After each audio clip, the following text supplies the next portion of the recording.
Joy University, best emerging university in South India. For admissions, contact.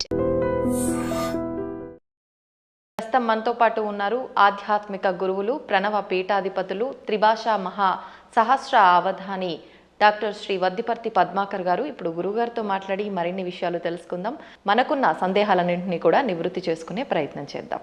గురుగారు, ఇప్పుడు మీరు అన్నారు అమ్మవారైనా కృష్ణుడైనా శివుడైనా అంతా ఒకటే శక్తి స్వరూపము, మూర్ఖులు అని చెప్పి. ఈ మధ్య కాలంలోనే నాకు జరిగిన ఒక ఎక్స్పీరియన్స్, నేను ఎక్కువగా శివుణ్ణి ఆరాధిస్తూ ఉంటా. ఎందుకు అనవసరంగా నువ్వు శివుణ్ణి ఆరాధిస్తున్నావు, అమ్మవారిని పట్టుకో, శివుణ్ణి ఆరాధిస్తే ఏం ఫలితం లేదు, వాడు పిచ్చోడు, ఇంకా ఎక్కువ ఇబ్బందులు పెడతాడు అని చెప్పి అన్నారు. దానికి నేను ఏం సమాధానం చెప్పాలంటారు? నేను ఎలా నిర్ణయం తీసుకోవాలంటారు? అవతల మూర్ఖులు అయితే వాళ్ళకి ఏం సమాధానం చెప్పద్దు, మన పని మనం చేసేద్దాం. కొంచెం జ్ఞాని అయితే అజ్ఞానంతో కాకుండా కొంత జ్ఞానం కలిగితే వాడికి సమాధానం చెప్పచ్చు. అందుకే భర్తృహరి సుభాషితాలు చాలా గొప్పవి. అజ్ఞ సుఖమారాధ్య. అజ్ఞ అంటే ఏమీ తెలియని వాడు ఉన్నాడు, మూర్ఖుడుగా. వాడు మూర్ఖుడు కాదు, ఏమీ తెలియని వాడు. ఏమీ తెలియని వాడికి బాగు చేయొచ్చట. అజ్ఞ అంటే ఏమీ తెలియని వాడు, సుఖం ఆరాధ్య బాగా చెప్పడానికి అర్హుడు. ఏమీ తెలియని వాడు కూర్చోబెట్టి చెప్పచ్చు. అంతే. సుఖతరం ఆరాధ్యతే విశేషజ్ఞ. బాగా చదువుకున్న పండితుడికి చెప్పచ్చు, ఏమీ తెలియని వాడికి చెప్పచ్చు, బాగా తెలిసిన వాడికి చెప్పచ్చు. జ్ఞానలవ దుర్విదగ్ధం బ్రహ్మాపి నరన్నరంజయతి. జ్ఞానలవ దుర్విదగ్ధుడు అంటే అర్థం ఏంటనమాట? తెలుసున్నది ఎంత, లవము అంటే కొంచెం, కొంచెం తెలుసు కానీ అన్నీ తెలుసని వాడికి అహంకారం. ఈ మధ్యన అలాంటి వాళ్ళు ఎక్కువైపోయారంట యూట్యూబ్లో. వాడికి ఏం తెలియదు, నాకు తెలుసని అహంకారం. అలాంటి మూర్ఖుణ్ణి బ్రహ్మాపి నరన్నరంజయతి. అటువంటి నరుణ్ణి బ్రహ్మ కూడా బాగు చేయలేట. వాడికి ఏం చెప్పలేడు, బ్రహ్మ వచ్చి చెప్పినా వెండవాడు. అందుకే కొంతమంది మూర్ఖులు చూసారా, నేను దేవుడు చెప్పినా చేయను, దేవుడు వచ్చి దిగొచ్చినా విన్న అంటాడు. వీడి మొహానికి దేవుడు దిగి వస్తాడా? ఏ దేవుడే కదా, దెయ్యం కూడా దిగిరాదు. అంచేత అటువంటి వాళ్ళకి మనం చెప్పక్కర్లేదు, మన పని మనం చేయాలి. కానీ ఒక గొప్ప అద్భుతమైన శ్లోకం ఆది శంకరాచార్యుల వారు మనలాంటి వాళ్ళ కోసమని దేవి అపరాధ క్షమాపణ స్తోత్రంలో రాశారు. ఆ స్తోత్రం పేరేంటి?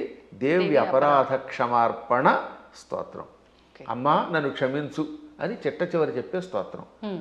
అద్భుతమైన స్తోత్రం అది. కొంతమంది వాళ్ళు అది కూడా ఆయన రాయలేదని పిచ్చివాదం చేసేవాళ్ళు ఉంటారు, వాళ్ళని మనం పక్కన పెట్టేద్దాం. కానీ చితాభస్మాలేపో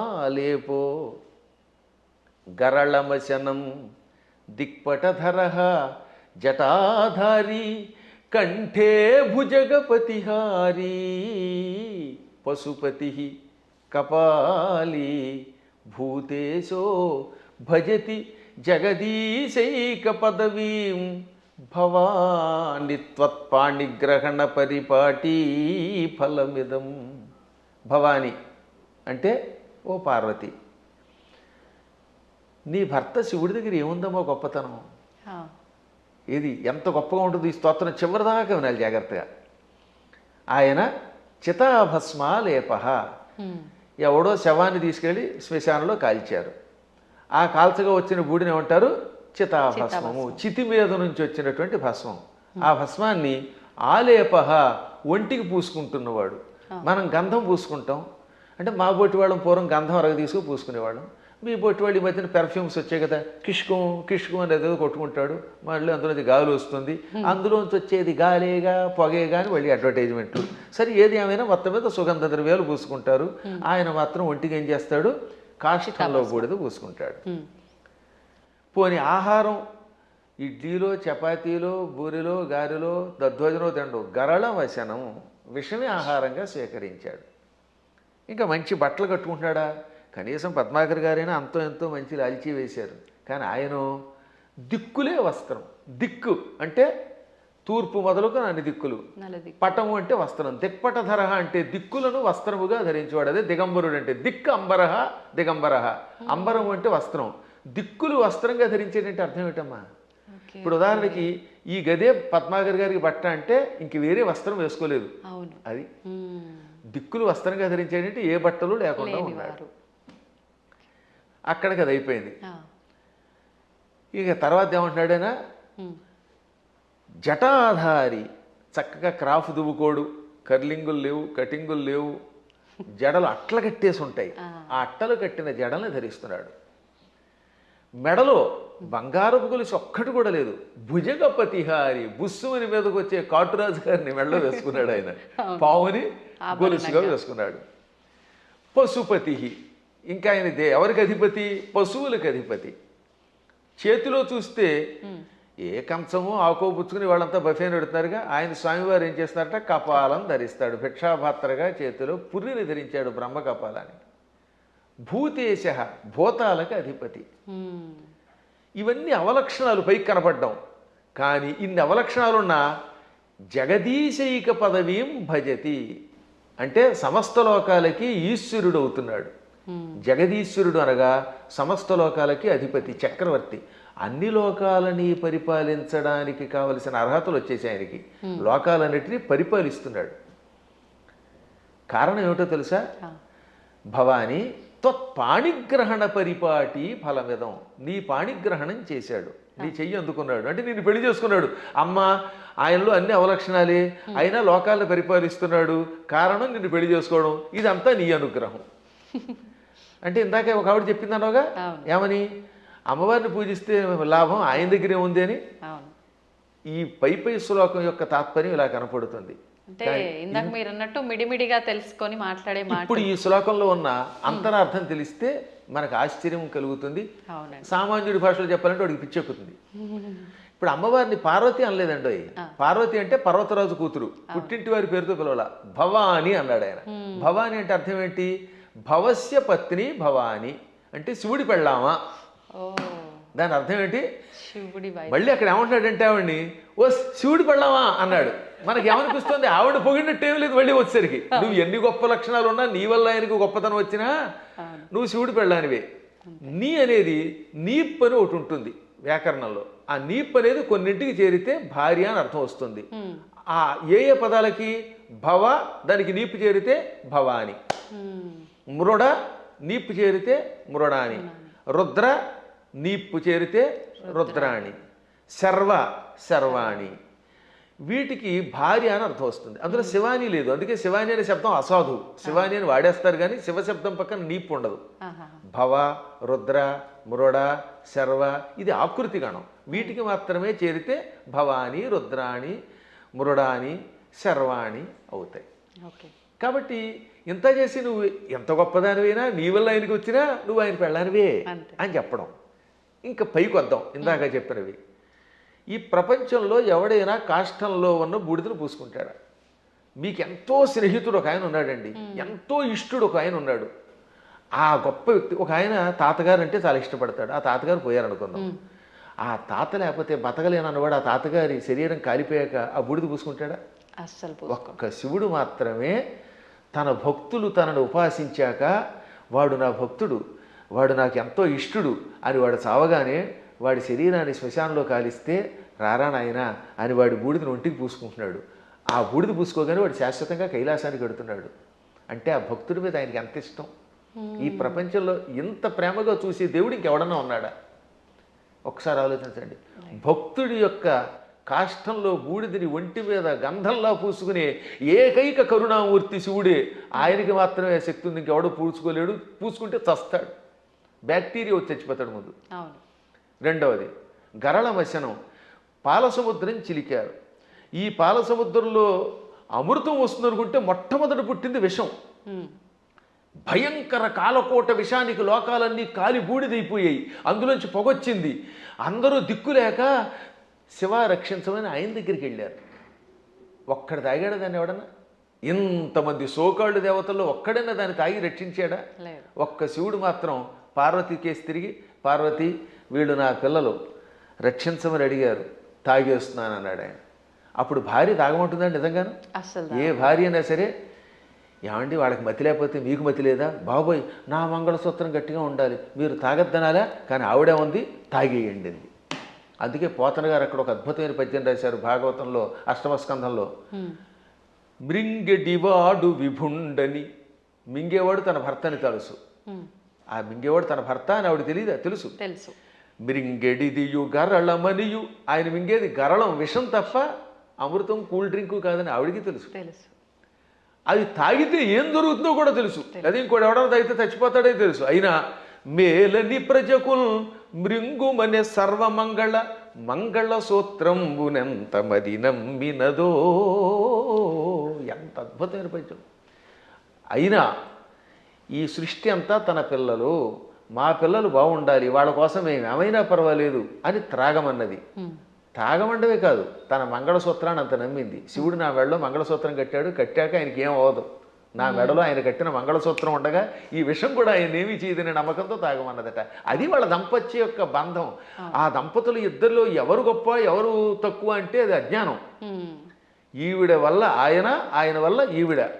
ఇంతకీ ఎందుకు చెప్తున్నానంటే, నేను అంతటి కాలకూట విషమును టక్కన చేతిలోకి తీసుకుని ఇంత నేరేడు పండు ముద్దగా మార్చి మింగాడు. ఆయన మింగడం కూడా కంఠంలో ఎక్కడ పెట్టుకున్నాడు, సరిగ్గా ఈ కంఠం దగ్గర పెట్టాడు. లోపల లోకాలు ఉన్నాయట, బయట లోకాలు ఉన్నాయి. విషం బయట ఉంటే బయట ఉన్న లోకాలని బూడిద చేస్తుంది, కడుపులోకి వెడితే కడుపులో ఉన్న లోకాలు బూడిదైపోతాయి. ఇక లోకములు లేని ఏకైక స్థానం ఆయన కంఠాన్ని మాత్రమే అట్టే పెట్టాడు. కంఠంలో లోకాలు లేవు, అందుకని గొంతుకులో పెట్టాడు. ఇక్కడుంటే ఎవరికీ ప్రమాదం లేదు కనుక. ఇప్పుడు మీకు ఒక కాఫీ ఇస్తాం, తాగండి. తాగి నాలుక మీద కానీ కడుపులోకి కానీ పంపకుండా గొంతుకులో అట్టే పెట్టగలరా? అస్సలు సాధ్యం. గుట్టక వేస్తే టక్కన కిందకి దిగిపోవలసిందే, లేదా అతి కష్టమే నోట్లో పెట్టాలి. అది కూడా ఎంతసేపు పెట్టగలం, బయటనే ఉమ్మాలి, అవునా? అటువంటిది అంత కాలకోట విషయాన్ని ఇక్కడ బంధించే శక్తి ఏ దేవతకు ఉంది? ఒక్క శివుడికి ఉన్నది. అందుకే తెల్లని శివుడి శరీరం కూడా, శివుడు కూడా నాలా అందంగా తెల్లగా ఉండేవాడు. ఈ విషం కంఠంలోకి వెళ్ళాక నీలంగా మారిపోయి శ్రీకంఠుడు గరళకంఠుడు అయ్యాడు. అది ఆయనకు ఒక ఆభరణం అయింది, కీర్తి తెచ్చిపెట్టింది. అందువల్ల గరళ వచనం అంటే అంతటి విషాన్ని ఆహారంగా స్వీకరించి గొంతుకులో పెట్టినవాడు ఆయన తప్ప ఎవడున్నాడమ్మా? ఇంకా ఆకాశాన్ని జుట్టుగా మార్చుకొని అట్లగట్టేలా జడలు పెట్టాడు. ఆకాశంలో ఉన్న మబ్బులు అవన్నీ ఆయనకి కేశములైపోయాయి, వ్యోమకేశుడు ఆయన. అందువల్ల జటాధారి. మెడలో వాసుకి అని పిలువబడే ఒక భయంకర సర్పాన్ని ఎవడు పెట్టుకోగలుగుతాడు? ప్రపంచంలో పాముల్ని భరించే శక్తి ఇద్దరికి ఉంది. ఒక ఆయన పాము మీద పడుకున్నాడు, శ్రీ మహావిష్ణువు ఆదిశేషుడి మీద. ఇంకోటి ఎవడు ఆయన భరించలేడు.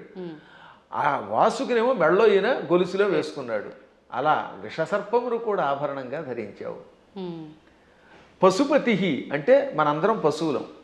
జీవులందరినీ ఏమంటారు? పశువులు. ఇంగ్లీష్లో కూడా man is a social animal అంటారు, గుర్తుపెట్టుకోండి. సంస్కృతంలో కూడా అంతే.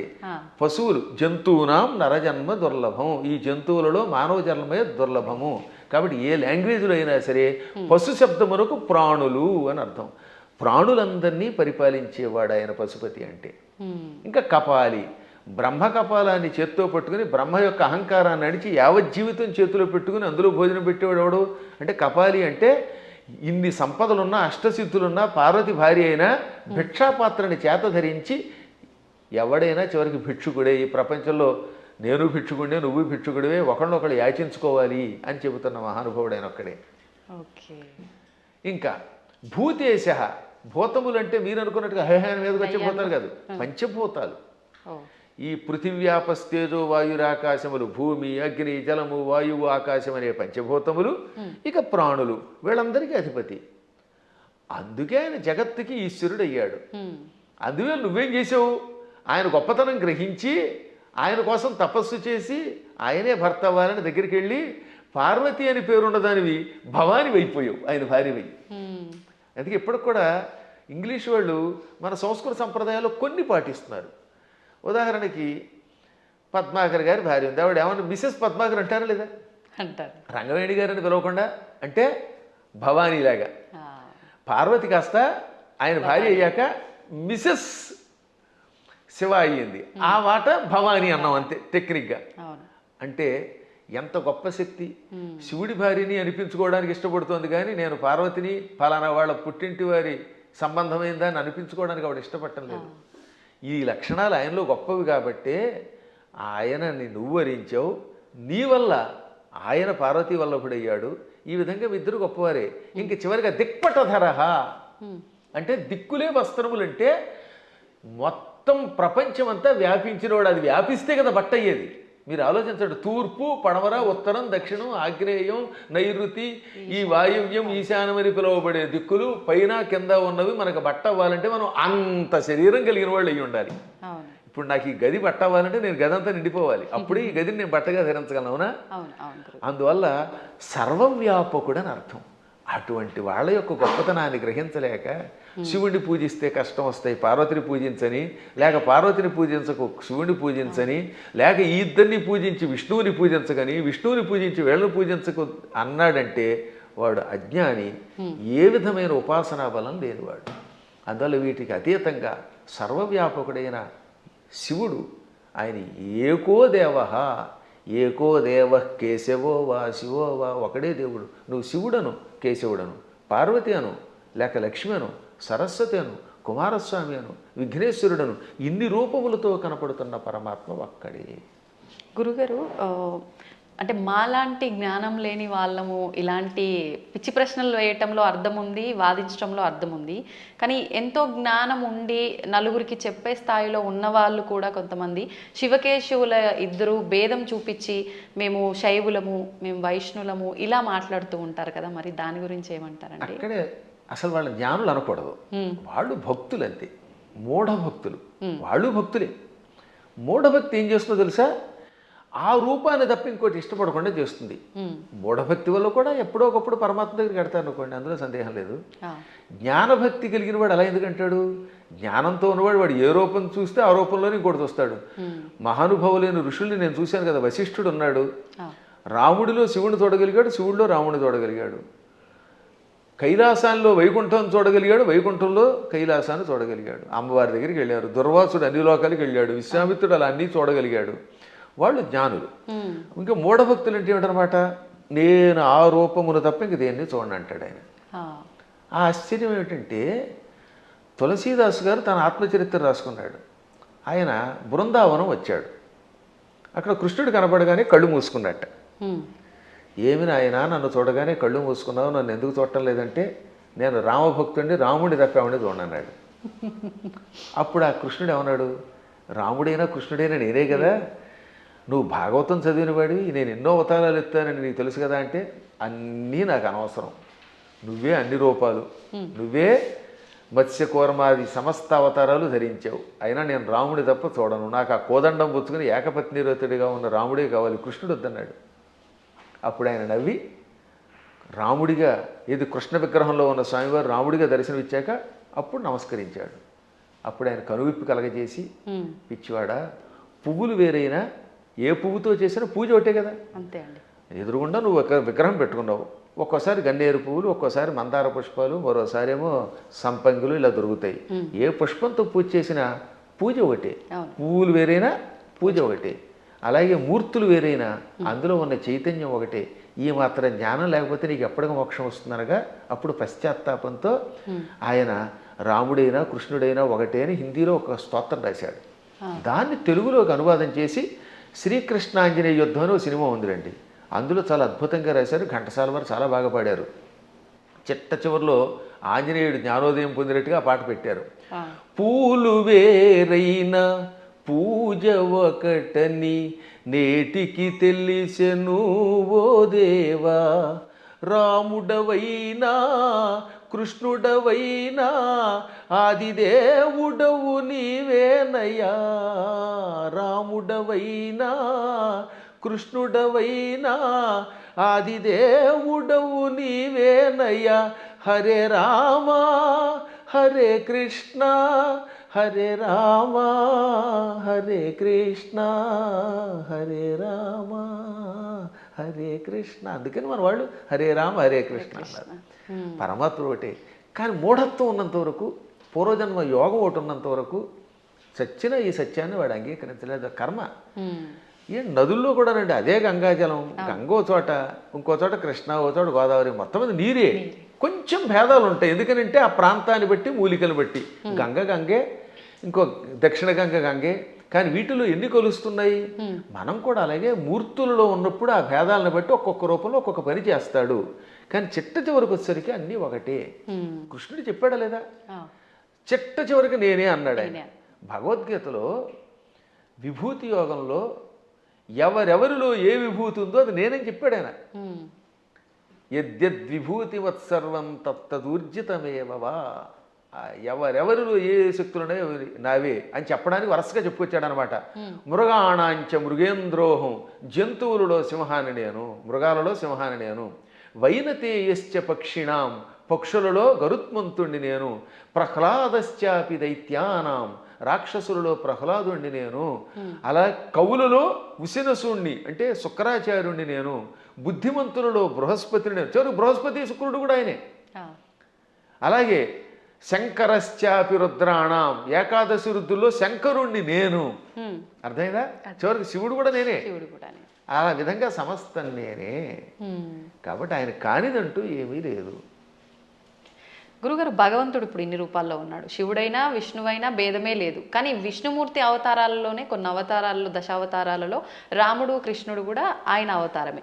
కానీ వాళ్ళు దేవుళ్ళు కాదు, మానవులు. వాళ్ళు దేవుళ్ళు అనకూడదు, ధర్మానికి ప్రతిరూపాలుగా మనం భావించాలి అని అంటూ ఉంటారు.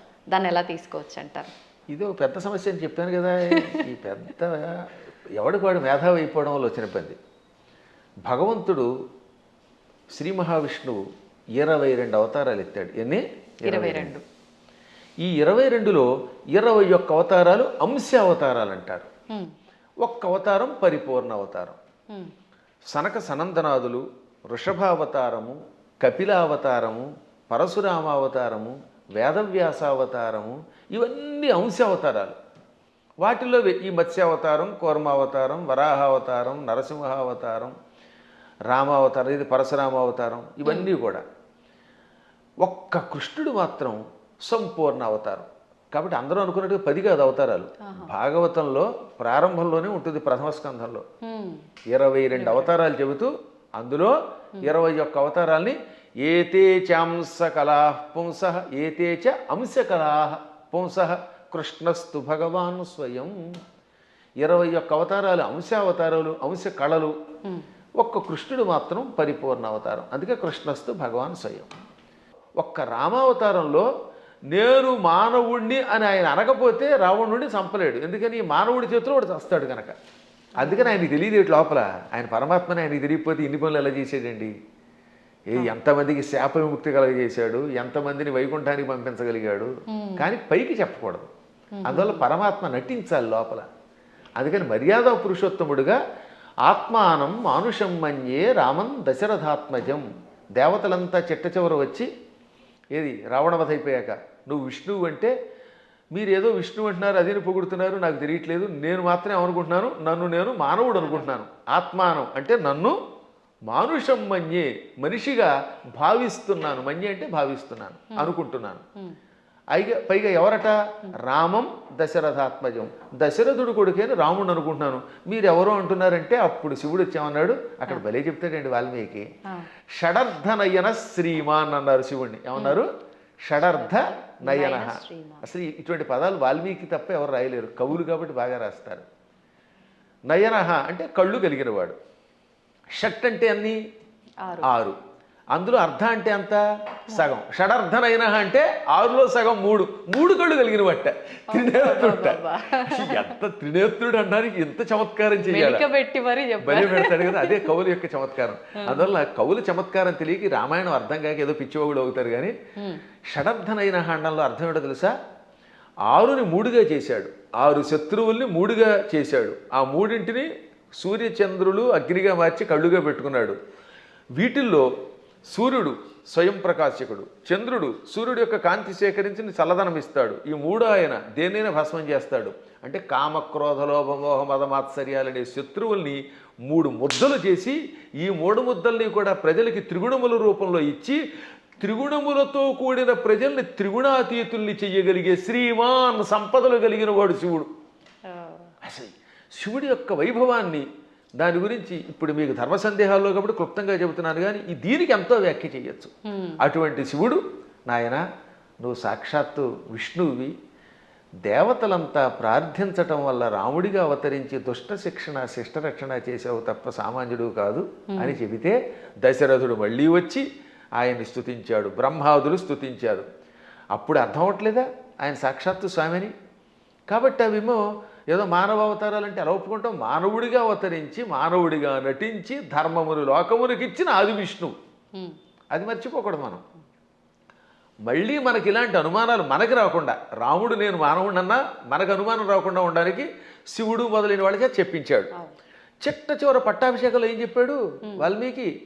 ఆదిదేవో మహాబాహు హరిర్నారాయణ ప్రభు సాక్షాద్రామో రఘుశ్రేష్ఠ శేషో లక్ష్మణ ఉచ్యతే. ఇది పట్టాభిషేకంలో చిట్ట చివరి శ్లోకాలు. ఆదిదేవుడు, మహావీరుడు, సాక్షాత్తు విష్ణువు, ఆయనే రాముడిగా పుట్టుకొచ్చాడు. ఆయన విశేషణాలు: ఆదిదేవ, మహాబాహు, సాక్షాత్ నారాయణ ప్రభు, రామ రఘుశ్రేష్ఠ. ఎన్ని విశేషణాలు చూడండి. మళ్ళీ మళ్ళీ ఆ శ్లోకాలు ఒకటి రెండుసార్లు వినాలి. ఆదిదేవో మహాబాహురు హరిరి నారాయణ ప్రభు సాక్షాత్ రామ రఘుశ్రేష్ఠ. ఆదిదేవుడు, మహాబాహుడు అంటే పరాక్రమవంతుడు, హరి నారాయణుడు, సమస్త లోకాలకి ప్రభువు, ఆయనే సాక్షాత్తు రాముడు. శేష లక్ష్మణ ఉచ్యతే, ఆదిశేషుడే లక్ష్మణుడు అని పిలువబడ్డాడు. కాబట్టి ఇంకెక్కడ స్పష్టమైపోయిందా? అయినా సరే రాముడు కాదు ఉట్టి మనిషే అంటాడు అనుకోండి, అది వాడి కర్మ. గడ్డి పరకలు తినేవాళ్ళు అలాంటి మాటలు మాట్లాడతారు, అజ్ఞానంతో మాట్లాడేవాళ్ళు అలా మాట్లాడతారు. కానీ మనకి తెలుసు, అందుకే రామనామాన్ని ఇప్పటికి కూడా మనం స్మరించి గుడి కట్టి పూజిస్తున్నాం. అందువల్ల ఆయన ఏం చేశాడు, ఎలా చేశాడో తెలుసుకోవాలి, రాముడిలాగా నడుచుకోవడానికి ప్రయత్నించాలి. ఇంకా కృష్ణుడు చెప్పడమే ప్రారంభంలోనే విశ్వరూపంతో పుట్టుకొచ్చాడు. అసలు పుట్టడమే విశ్వరూపం. ఆ తర్వాత వెళ్ళి చిన్నపిల్లవాడు ఎన్నో లీలలు, అణువణువునా లీలలే. ఎన్ని చూపించాడో లీలలు లెక్కలేదు. ఒకసారి ఏమో మామూలుగా నేను చిన్నపిల్లాడిని అంటాడు, నాకు పెద్దవాళ్ళు మీరు దండం పెట్టడం ఏమిటంటాడు అని వెంటనే గోవర్ధన పర్వతం ఎత్తుతాడు. ఏది అక్రూరుడు వచ్చాడులేండి. అక్రూరుడు రాగానే, అక్రూరా నేను 8 ఏళ్ల బాలుణ్ణి, నువ్వేమో 40 ఏళ్లవాడివి, నువ్వు పెద్దవాడివి, నాకు నమస్కారం చేయటం ఏమిటి అనగానే కాసేపు ఆయన భ్రమలో పడ్డాడు. వెంటనే వెళ్ళి యమునా నదిలో తన విశ్వరూపం చూపించాడు. వెంటనే తాను మరిచిపోయి స్తోత్రం చేసి, నేను పెద్దాడిని ఏంటి, నువ్వు పిల్లవాడు ఏమిటి, సమస్త లోకాలకి నువ్వే తండ్రి బాబోయ్ అన్నాడు ఆయన. ఇన్ని లీలలు చూపించిన పరమాత్ముడు. ఇటువంటి వాళ్ళు మనుషులు అంటే ఆ అన్నవాళ్ళ యొక్క విచక్షణ వదిలేయాలి తప్ప ఇంక మనం ఏం అనలేమంతే. గురుగారు, అంటే ఇది అంటే మూర్ఖంగా ఉంటుందేమో ప్రశ్న, కానీ మీరు ఇప్పుడు చెప్పిన దాంట్లోంచి నాకు అనిపించింది, అంటే ఆయన భగవంతుడే మానవుడిగా ఉండి మానవుడిగా నటించి ఆయన చేయాల్సిన కార్యం చెయ్యాలి అని చెప్పి, అంటే ఒక రకంగా ఇక్కడ వాళ్ళ అసలుని దాచేసి ఇంకో రూపంలో వచ్చి కార్యాన్ని నిర్వర్తించాలి అక్కడ. అంటే మోసం చేసినట్టేనేమో, అంటే మన మానవుల భాషలో భగవంతుడే మోసం చేశాడు, మరి నేనెందుకు చేయకూడదు, నేను మోసం చేస్తే తప్పంటారు, ఇది అధర్మం అంటారు అనొచ్చు కదండి, దానికి ఏం చెప్తారు? ఇప్పుడు మీరు మోసం చేశారు అనుకుందాం, కాసేపు ఎవరిదో బ్యాంక్ అకౌంట్లో హ్యాక్ చేసి డబ్బులు లాగేశారు, అందుకే ఈ మధ్య నా అకౌంట్లో ఎవరికి ఇవ్వట్లేదులేండి. ఇప్పుడు ఇచ్చిన డబ్బుని మళ్ళీ మీరు రెట్టింపు ఇవ్వగలరా? కానీ శ్రీకృష్ణ పరమాత్ముడు కాసేపు మానవుడిలా నటించి కాసేపు మాయ చేశాడు. ఆ తర్వాత వాళ్ళని తీసుకెళ్ళి రక్షించాడు లేదా? వాళ్ళ గురువు గారిని కాసేపు నేను సామాన్య బాలుణ్ణి అన్నట్టుగా నటింపజేసి కాసేపు మాయపుచ్చాడు. వాళ్ళ అబ్బాయిని బతికించాడు లేదా?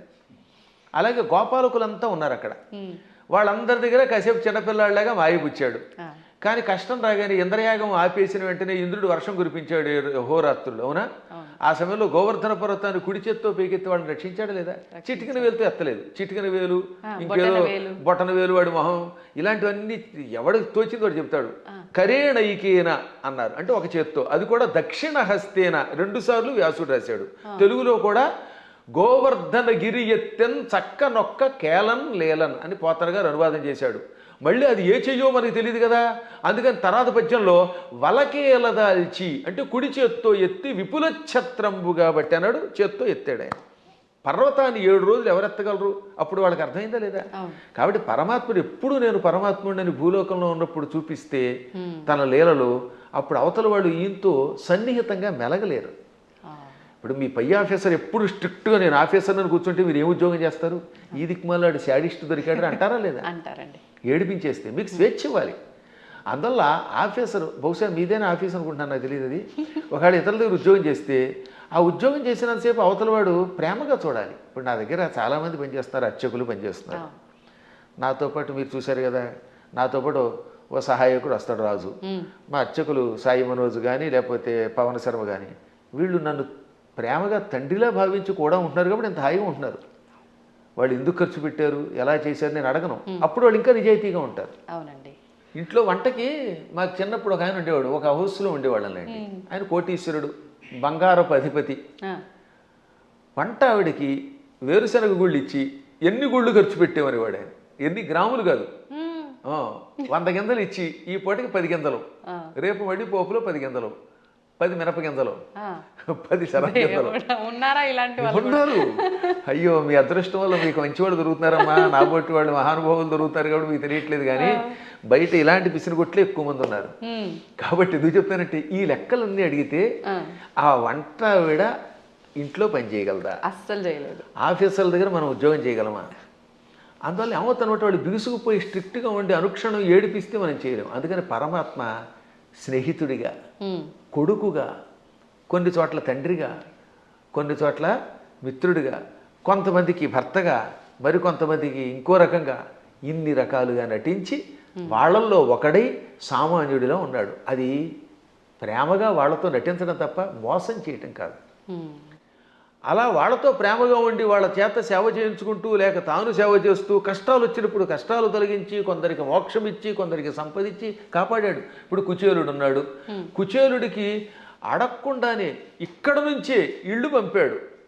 స్థలం కొనలేదు, రిజిస్ట్రేషన్ లేదు, మున్సిపాలిటీ వాళ్ళకి ప్లాన్ అప్రూవల్కి పంపడం లేదు. కుచేలుడి దగ్గర గుప్పుడు అడుగులు తినగానే అక్కడ ఆయన ఇంట్లో కుచేలుడి యొక్క నగరాన్ని ఇప్పుడు పోరుబందర్ అంటారు. గాంధీ గారి కుటుంబానికి దగ్గరలోనే ఉంటుంది అది, ఆ ఆలయం ఎప్పటికి కూడా. అది కుచేలుడి ఇల్లు. 7 అంతస్తుల బిల్డింగ్ ఇచ్చేసాడు. అలా ఇవ్వగలిగితే అప్పుడు మనం చెయ్యాలి.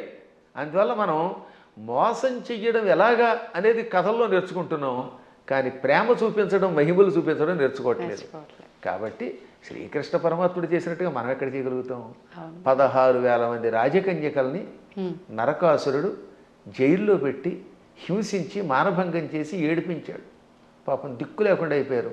ఆ నరకాసురుడిని చంపాడు. చంపగానే ఆ చెరసాల్లో ఉన్న వాళ్ళంతా బయటకు వచ్చారు. ఇంటికి వెడితే మమ్మల్ని ఆదరించేవాళ్ళు లేరు. కొంతమందిని భర్తల్ని చంపి పట్టుకొచ్చాడు, తల్లిదండ్రులు చంపి కొంతమందిని పట్టుకొచ్చాడు. ఇలా రకరకాలుగా తీసుకొచ్చాడు, అత్యాచారం చేశాడు. ఇప్పుడు ఇంటికి వెడితే ఎవరు ఆదరిస్తారు? భర్తలా రానివ్వరు, తల్లిదండ్రులు ఉన్నారో లేదో తెలియదు, మాకు గౌరవం ఉండదు సంఘంలో. అందుకని మమ్మల్ని రక్షించమని మనస్సులో కోరుకుంటే ఈ 16,000 మందిని ఒకేసారి 16,000 మంటపాలు కట్టించి, 16,000 పెళ్లి మంటపాలు, వేదికలు కట్టించి 16,000 మంది మెడలో ఒకేసారి 16,000 రూపములతో మంగళసూత్రం కట్టి పెళ్లి చేసుకున్నాడు. ఇలా చేయమని చూద్దాం. నువ్వు కృష్ణుడిలాగా 16,000 మందిని పెళ్లి చేసుకుంటానంటే 16,000 మందికి ఒకేసారి తాళి కట్టగలవా? ఇన్ని మంటపాలు ఒకేసారి ఏర్పాటు చేయగలవా? అందరి ఇళ్లలో ఉండగలవా? వాళ్ళందరినీ ఇలా గౌరవంతో కాపాడగలవా? చేయలేవు నీ మొహం. అందువల్ల కృష్ణుడితో పోల్చుకోవాలంటే నీ లెవెల్ అలా ఉండాలి. ఇంకొక విషయం చెప్పాలి ఇక్కడ. ఒక రోజున నారదుడు అంతటి వాడికి అనుమానం వచ్చింది. ఇందులో భాగవతంలోనే, మళ్ళీ ఇంకో పురాణం కాదు, భాగవతంలోనే ఒక రోజున నారదునికి కృష్ణుడి మీద అనుమానం వచ్చింది. ఏది ఇంత నిత్యం నారాయణ అని ఆయనకు కూడా మాయ. ఇదే మాయ అంటే. ఇప్పుడు మీరు నా ఎదురుగుండా కూర్చున్నా మీరు అప్పుడప్పుడు నన్ను కూడా సామాన్యుడని ఎలా మాయలో పడిపోతూ ఉంటారో అలాగా కృష్ణ పరమాత్ముడి నామస్మరణం చేసే నారదుడు కూడా కృష్ణుడిని సామాన్యుడు కదా, ఇంతమంది భార్యలతో ఎలా వేగుతున్నాడు, 16,108 మందితో ఎలా వేగుతున్నాడు పరిశీలించాలనిపించింది. ఇది మాయ అంటారు దీన్ని. అందుకని వెంటనే ముందు ఏం చేశాడు, రుక్మిణీ మాత ఇంటికి వెళ్ళాడు. రుక్మిణీదేవి ఇంట్లో ఇద్దరు రుక్మిణీదేవి గదిలో ఒక మంచం మీద కూర్చొని సరదాగా పాచికలు ఆడుకుంటున్నారు, జోదం ఆడుకుంటున్నారు. రావోయ్ నారద అన్నాడు ఆయన. ఓ నమస్కారం చేసి, ఇప్పుడు రుక్మిణి దగ్గర ఉన్నాడు కదా, ఇక్కడ నుంచి రెండో భార్య జాంబవతి దగ్గరికి వెడదాం. రెండో ఆవిడ జాంబవతి, 3 సత్యభామ. ఎందుకని శమంతకమణిని తీసుకురావడానికి వెళ్ళింది ముందు జాంబవతి దగ్గరికి, జాంబవతిని పెళ్లి చేసుకుని వచ్చాక ఆ తర్వాత సత్రాజిత్తుకి మణిస్తే 3వ భార్య సత్యభామ అయ్యింది. ఇప్పుడు ఏం చేశాడు, రెండో భార్య దగ్గరికి వెళ్ళాడు. అక్కడ కృష్ణుడు కనపడలేదు, జాంబవతి కనపడింది. అమ్మా జాంబవతి, ఈ కృష్ణుడు ఉన్నాడే ఆ రుక్మిణి దగ్గర అనేదో చెప్పబోతూ ఉంటే, ఏమిటి మహర్షి చెబుతున్నారు ఆవిడికి అని ఆవిడ పక్క నుంచి వచ్చేసాడు ఈయన. మా ఆయన ఇప్పటిదాకా నా పక్కనే ఉన్నాడు, నాకు జడేస్తున్నాడు, నువ్వేదో రుక్మిణి అంటున్నావు ఏమిటంది. అబ్బాయి లేదమ్మా, రుక్మిణి దగ్గరికి వెళ్లకుండా నీ దగ్గరికి వచ్చాడని చెప్పబోతున్నానని మాట మార్చి ఇక్కడి నుంచి సత్యభామ దగ్గరికి వెళ్ళాడు. అమ్మా సత్యభామ, నీకెన్ని కష్టాలు వచ్చాయి అనబోతూ ఉండగా, సత్యభామ ఏం కష్టాలు వచ్చాయి, మా ఆయన నాకు వంట చేసి పెడుతున్నాడు అంది. ఆ లోపల వంట చేసి పెడుతున్నాడు. ఇలా ఈయన రుక్మిణి, జాంబవతి, సత్యభామ, కాళింది, నాగ్నజితి, లక్షణ, సుదంత, భద్ర, ఈ 8 మంది పట్టమహిషులు, ఇంకా మిగిలిన 16,108 100 మంది. ఈ 8తో కలిసి 16,108. అందరి పేర్లు చెప్తాను, ఓ ఏడాది పడుతుంది మరి మీకు రాసుకోగలనండి వరసగా. వాళ్ళందరి పేర్లు నాకు తెలుసు, కంఠస్థం కూడా చేశాను. ఎవరికైనా ఓపిక ఉంటే ఓ ఎపిసోడ్ అంతా వాళ్ళ పేర్లు అలా చెప్పుకుంటూ వెళ్ళిపోతాను. ఒక్కొక్కళ్ళ పేర్లు 2 సుకేసిని, కేసిని, మంజస, సమంజస, పుంజస, ఇలా రకరకాల పేర్లు కొన్ని రిపీట్ అవుతూ ఉంటే కొద్ది తేడా ఉంటాయి. ఎంతమంది ఇళ్లల్లోనూ ఈ నారదుడు వెళ్ళడం, ఒక ఇంట్లో పాలు పితుకుతూ, ఓ చోట పాయసం చేస్తూ, ఓ చోట కాళ్ళు ఒత్తుతూ, ఓ చోట ఏమో ఇంకోటి చేస్తూ, ఓ చోట ఏమో ఇల్లు తుడుస్తూ, ఓ చోట సరదాగా ఆడుతూ పాచికలు ఆడుతూ, ఓ చోట ఏమో ఇంకో బంతి ఆడుతూ, అన్ని చోట్ల కనబడ్డాడు. పిచ్చెక్కిపోయింది నారదునికి. అంతే కదా మరి. ఇది భాగవతంలో నారదుడు కృష్ణుని పరీక్షించుట అనే ఘట్టంతో రాశారు భాగవతంలో. అప్పుడు ఆయనకి జ్ఞానోదయమై, నేను నిరంతర హరినామస్మరణం చేసిన వాడిని, నారాయణుడు సర్వాంతర్యామని తెలుసు. అసలు విష్ణు అనే శబ్దం మనకు అర్థం ఏమిటి? వ్యాపకశీలత్వాత్ విష్ణు, అంతటా వ్యాపించి నిండి ఉన్నవాడు కనుక విష్ణు అని పేరు. ఆయన భక్తుడిని ఆయన ఎక్కడున్నాడు, అక్కడున్నాడా లేదా అని పరిశీలించడం ఏమిటి అని అజ్ఞానంలో పడ్డానని గ్రహించి వెంటనే కాళ్ళ మీద పడి స్తోత్రం చేస్తాడు. అంటే నారదునికే మాయ కలిగితే ఇక మనకి రావడంలో ఆశ్చర్యం ఉంది. కాబట్టి అన్ని చోట్ల ఉంటాడు ఆయన. ఆయన స్థాయిని మనతో పోల్చుకుని ఆయనలా ప్రవర్తిద్దామంటే పులిని చూసి నక్క వాతలు ఎట్టుకుంటే వాతలు మిగులుతాయి, ఉన్న చర్మం పోతుంది, కానీ పులి మచ్చలు రావు. గురుగారు, ఇప్పుడు మీరు చెప్పిన దాన్ని బట్టి కృష్ణుడు ఆయన భార్యలతో ఉన్నది ఒక ఉదాహరణగా మాకు అర్థమవడం కోసం చెప్పినా అది వినటానికి అయితే చాలా బాగుంది. ప్రస్తుత రోజుల్లో నిజంగా భార్యాభర్తల బంధం అలా లేదని చెప్పాలి. అంటే అందరూ అని కాదు, కొంతమంది ఒక మిత్రుల్లా ఉండాలి అంటే సమయానికి తగ్గట్టుగా ఇద్దరు భార్యాభర్తలు అన్యోన్యంగా అలా ఉండాలి, కానీ అలా ఉండట్లేదు. ఎందుకని అంటారు? ఇప్పుడున్న కారణం ఏంటి చెప్పమంటానమ్మా? అసలు సగం సినిమాలే పాడి చేస్తున్నాయి, కొంత ఇప్పుడు సినిమాలు, మరికొంత మనుష్యులలో ఆర్థిక స్వాతంత్రం వచ్చేసింది. పిల్లల్ని చిన్నప్పటి నుంచి గారంగా పెంచడం తల్లిదండ్రులు చేస్తారు, సందేహం లేకుండా పెంచాలి. కానీ అదే సమయంలో భార్యాభర్తల బంధం ఒకరితో ఒకరు ఎంత జాగ్రత్తగా ఉండాలి, క్షణికోద్రేకాలతో కోపాలు తెచ్చుకొని తిట్టుకోకూడదనేది చిన్నప్పటి నుంచి చెప్పట్లేదు కదా. ఇప్పుడు పూర్వం రుక్మిణీ కృష్ణుల కథ, సీతారాముల కథలు చిన్నప్పటి నుంచి నూరిపోసి ఏదన్నా చిన్న చితక గొడవలు వస్తాయి. భార్యాభర్తలకు తగాదాలు లేకుండా ఎలా ఉంటాయి? సతీదేవి కూడా శివుడి మాట వినకుండా వెళ్ళిపోయిందా లేదా? ఒక్కసారి సతీదేవి శివుడు వద్దంటున్నా వినిపించుకోకుండా పుట్టింటికి చూడడానికి యజ్ఞానికి వెళ్ళింది, శరీరం విడిచిపెట్టింది. భర్తకు దూరం అయితే చివరికి మిగిలేదు అదే. డబ్బు సంపాదించవచ్చు, నువ్వు ఇంకేదైనా పలుకుబడితో ఉండొచ్చు, కానీ భార్యాభర్తలు ఇద్దరు ఐకమత్యంతో ఉండడం వల్ల వచ్చే ఆనందం వేరని కథలు చెప్పేవారు పూర్వం. మా చిన్నప్పుడు ఇలాంటి కథలే చెప్పేవారు. అందువల్లే పూర్వం ఒకసారి పెళ్లి చేసుకుంటే యావత్ జీవితం వాళ్లే దంపతులు. ఇప్పుడు 16 రోజుల పండుగ గడిస్తే గొప్ప, తొలినాడు ఏదో హడావిడి, మలినాడు మడావిడి అన్నట్టుగా అయిపోతుంది. 16 రోజుల తర్వాత మళ్ళీ ఇద్దరు విడిపోతున్నారట. కొట్టుకోవడాలు, తిట్టుకోవడాలు, ఇవన్నీ కొంత తల్లిదండ్రుల యొక్క పెంపకం లోపం, కాల ప్రభావం, మీడియా ప్రభావం అన్నీ ఉన్నాయి, ఒకదాని మీద ఒకటి పడుతున్నాయి. కానీ దైవానుగ్రహం వల్ల మళ్ళీ పూర్వపు లక్షణం వస్తుందని నాకు నమ్మకం. అందువల్ల నా ఉద్దేశంలో చిన్నప్పటి నుంచి పిల్లలకి చక్కని కథలు చెప్పాలి. వస్తాయి తగాదాలు అయినా, కానీ అయినా కలిసి ఉండండి. ఎప్పుడైనా భార్య కోపం వచ్చినప్పుడు భర్త తగ్గాలట, భర్త కోపం వచ్చినప్పుడు భార్య తగ్గాలి. ఈవిడేమో తోసుంటా అంది, ఈవిడ తోసుంటా అన్నాడు, ఇంకేముంది రెచ్చిపోతే కొట్టుకుపోతారు, ఇంకా విడాక్ విడాక్ విడాక్ అయిపోయింది. దీనివల్ల ఏమిటి సాధిస్తున్నారు చివరికి? ఒక్క ఇంట్లో సుఖంగా ఉంటున్నారా? ఇవాళ కలియుగంలో గుండెకాయ లబ్ డబ్ అని కొట్టుకోవడం మానేసింది. పూర్వం గుండెకాయ లబ్ డబ్ అని కొట్టుకునేది, ఇప్పటికీ చేయేస్తే లబ్ డబ్ అని ఉంటుంది. కానీ లబ్బు పోయి డబ్బు డబ్బు డబ్బు అని కొట్టుకుంటుంది. అదొక జబ్బు కింద పట్టుకుంది. దాంతో కుటుంబాలు విచ్ఛిన్నం అయిపోతున్నాయి. అయినా మా అదృష్టం ఏంటంటే మేము పిల్లలకి చిన్నప్పటి నుంచి వచ్చిన సంస్కారం వల్ల మా పిల్లలు అలాగే చక్కగా కలిసి ఉంటున్నారు, మా అన్నదమ్ముల పిల్లలు కలిసి ఉంటున్నారు. అందువల్ల వీటిని మళ్ళీ ఆదర్శంగా తీసుకోవాలి. ఈ మధ్యన మా పురాణాలు విన్నాక చాలామంది మార్పు చెందుతున్నారు. క్షణికోద్రేకంతో విడిపోతే ఉంది. తల్లిదండ్రుల ప్రేమ పిల్లలకు ఉండదు, ఈ పిల్లలు మళ్ళీ పిశాచాల్లా తయారైపోతారు. వీళ్ళు కొట్టుకుంటారు, హత్యలు చేస్తున్నారు, చస్తారు, బాంబులు వేసుకుంటారు. చివరికి ఏం సుఖం ఒకసారి ఆలోచించండి. అందువల్ల ఐకమత్యంలో భార్యాభర్తలిద్దరూ ఒక అవగాహనకి రావడంలో ఎన్నో లాభాలు ఉన్నాయి. అసలు 3 ముళ్ళు అందుకే పెట్టారు. 3 ముళ్ళు ఏమిటి అనుకుంటారు? ధర్మేచ ఒక ముడి ఎందుకు వేస్తున్నాడంటే ఈ రోజు నుంచి మన ఇద్దరం కలిసి ధర్మమును ఆచరిద్దాం. ధర్మం కోసం ఒక ముడేట, అంటే ఈ రోజు నుంచి భార్య భర్త ఇద్దరూ కలిసి ధర్మమును ఆచరించెదరుగాక. అర్థేచ ధనం విషయంలో కూడా మీకు మీరే మాకు మేమే అని కొట్టుకోకుండా నువ్వు సంపాదించు నేను సంపాదిస్తాం, ఇద్దరు డబ్బులు అక్కడ పెడదాం, ఇద్దరం కలిసి అవగాహనకు వచ్చి ఖర్చు పెట్టుకుందాం. ఈరోజు నువ్వు గొలుసు చేయించుకో, వచ్చే నెలలో నేను ఉంగరం చేయించుకుంటాను. ఆ తర్వాత ఇద్దరం కలిసి కొంత లోను పెట్టుకుని ఎలోనుగా బతకకుండా లోను పెట్టుకుని ఇల్లు కట్టుకుందాం, లోన్ తీర్చుకుందాం, ఇలా అనుకోవాలి. అలాగే ఏ విషయంలో అయినా ధనాన్ని విషయంలో భార్యాభర్తలు ఒకరికి తెలియకుండా ఒకళ్ళు ఖర్చు పెట్టకూడదు. అత్యావశ్యక స్థితిని ఉంటుంది అప్పుడు తప్ప. అందువల్ల అర్థము విషయములో రెండవ మూడే ఇవ్వాలి. ఇక మూడవది కామేచ, కోరికలు కూడా ఇద్దరు కలిసి తీర్చుకోవాలి. ఆవిడికి దెబ్బకఠ దొంగల ముఠా సినిమా ఇష్టం, ఈయన గారికి ఏమో నాలాగే జయసింహ ఇష్టం. నేను జయసింహే చూస్తాను, కాదు నేనేమో ఇవే చూస్తాను అనకుండా ఓ రోజు జయసింహ ఓ రోజు దెబ్బకఠ దొంగల ముఠా చూడండి. అలా ఇద్దరు కలిసి ఒకళ్ళు జానపదం ఇష్టం, ఒకళ్ళకి ఏదో గోడచారి సినిమాలు ఇష్టం, ఒక్కొక్కళ్ళకి అవి ఇవి కాకుండా ఊడు పిల్లలు కొట్టుకునే సినిమాలు ఇష్టం. అలా ఇష్టాలు ఇద్దరు దాన్ని ఏమంటారు పంచుకోవాలి. ఇంక రెండోది భార్యామడికి రోజు మైసూరు బజ్జీ ఇష్టం, ఈ భర్త గారి కర్మ వాడికి ఎప్పుడు ఫ్రైడ్ రైస్ ఇష్టం.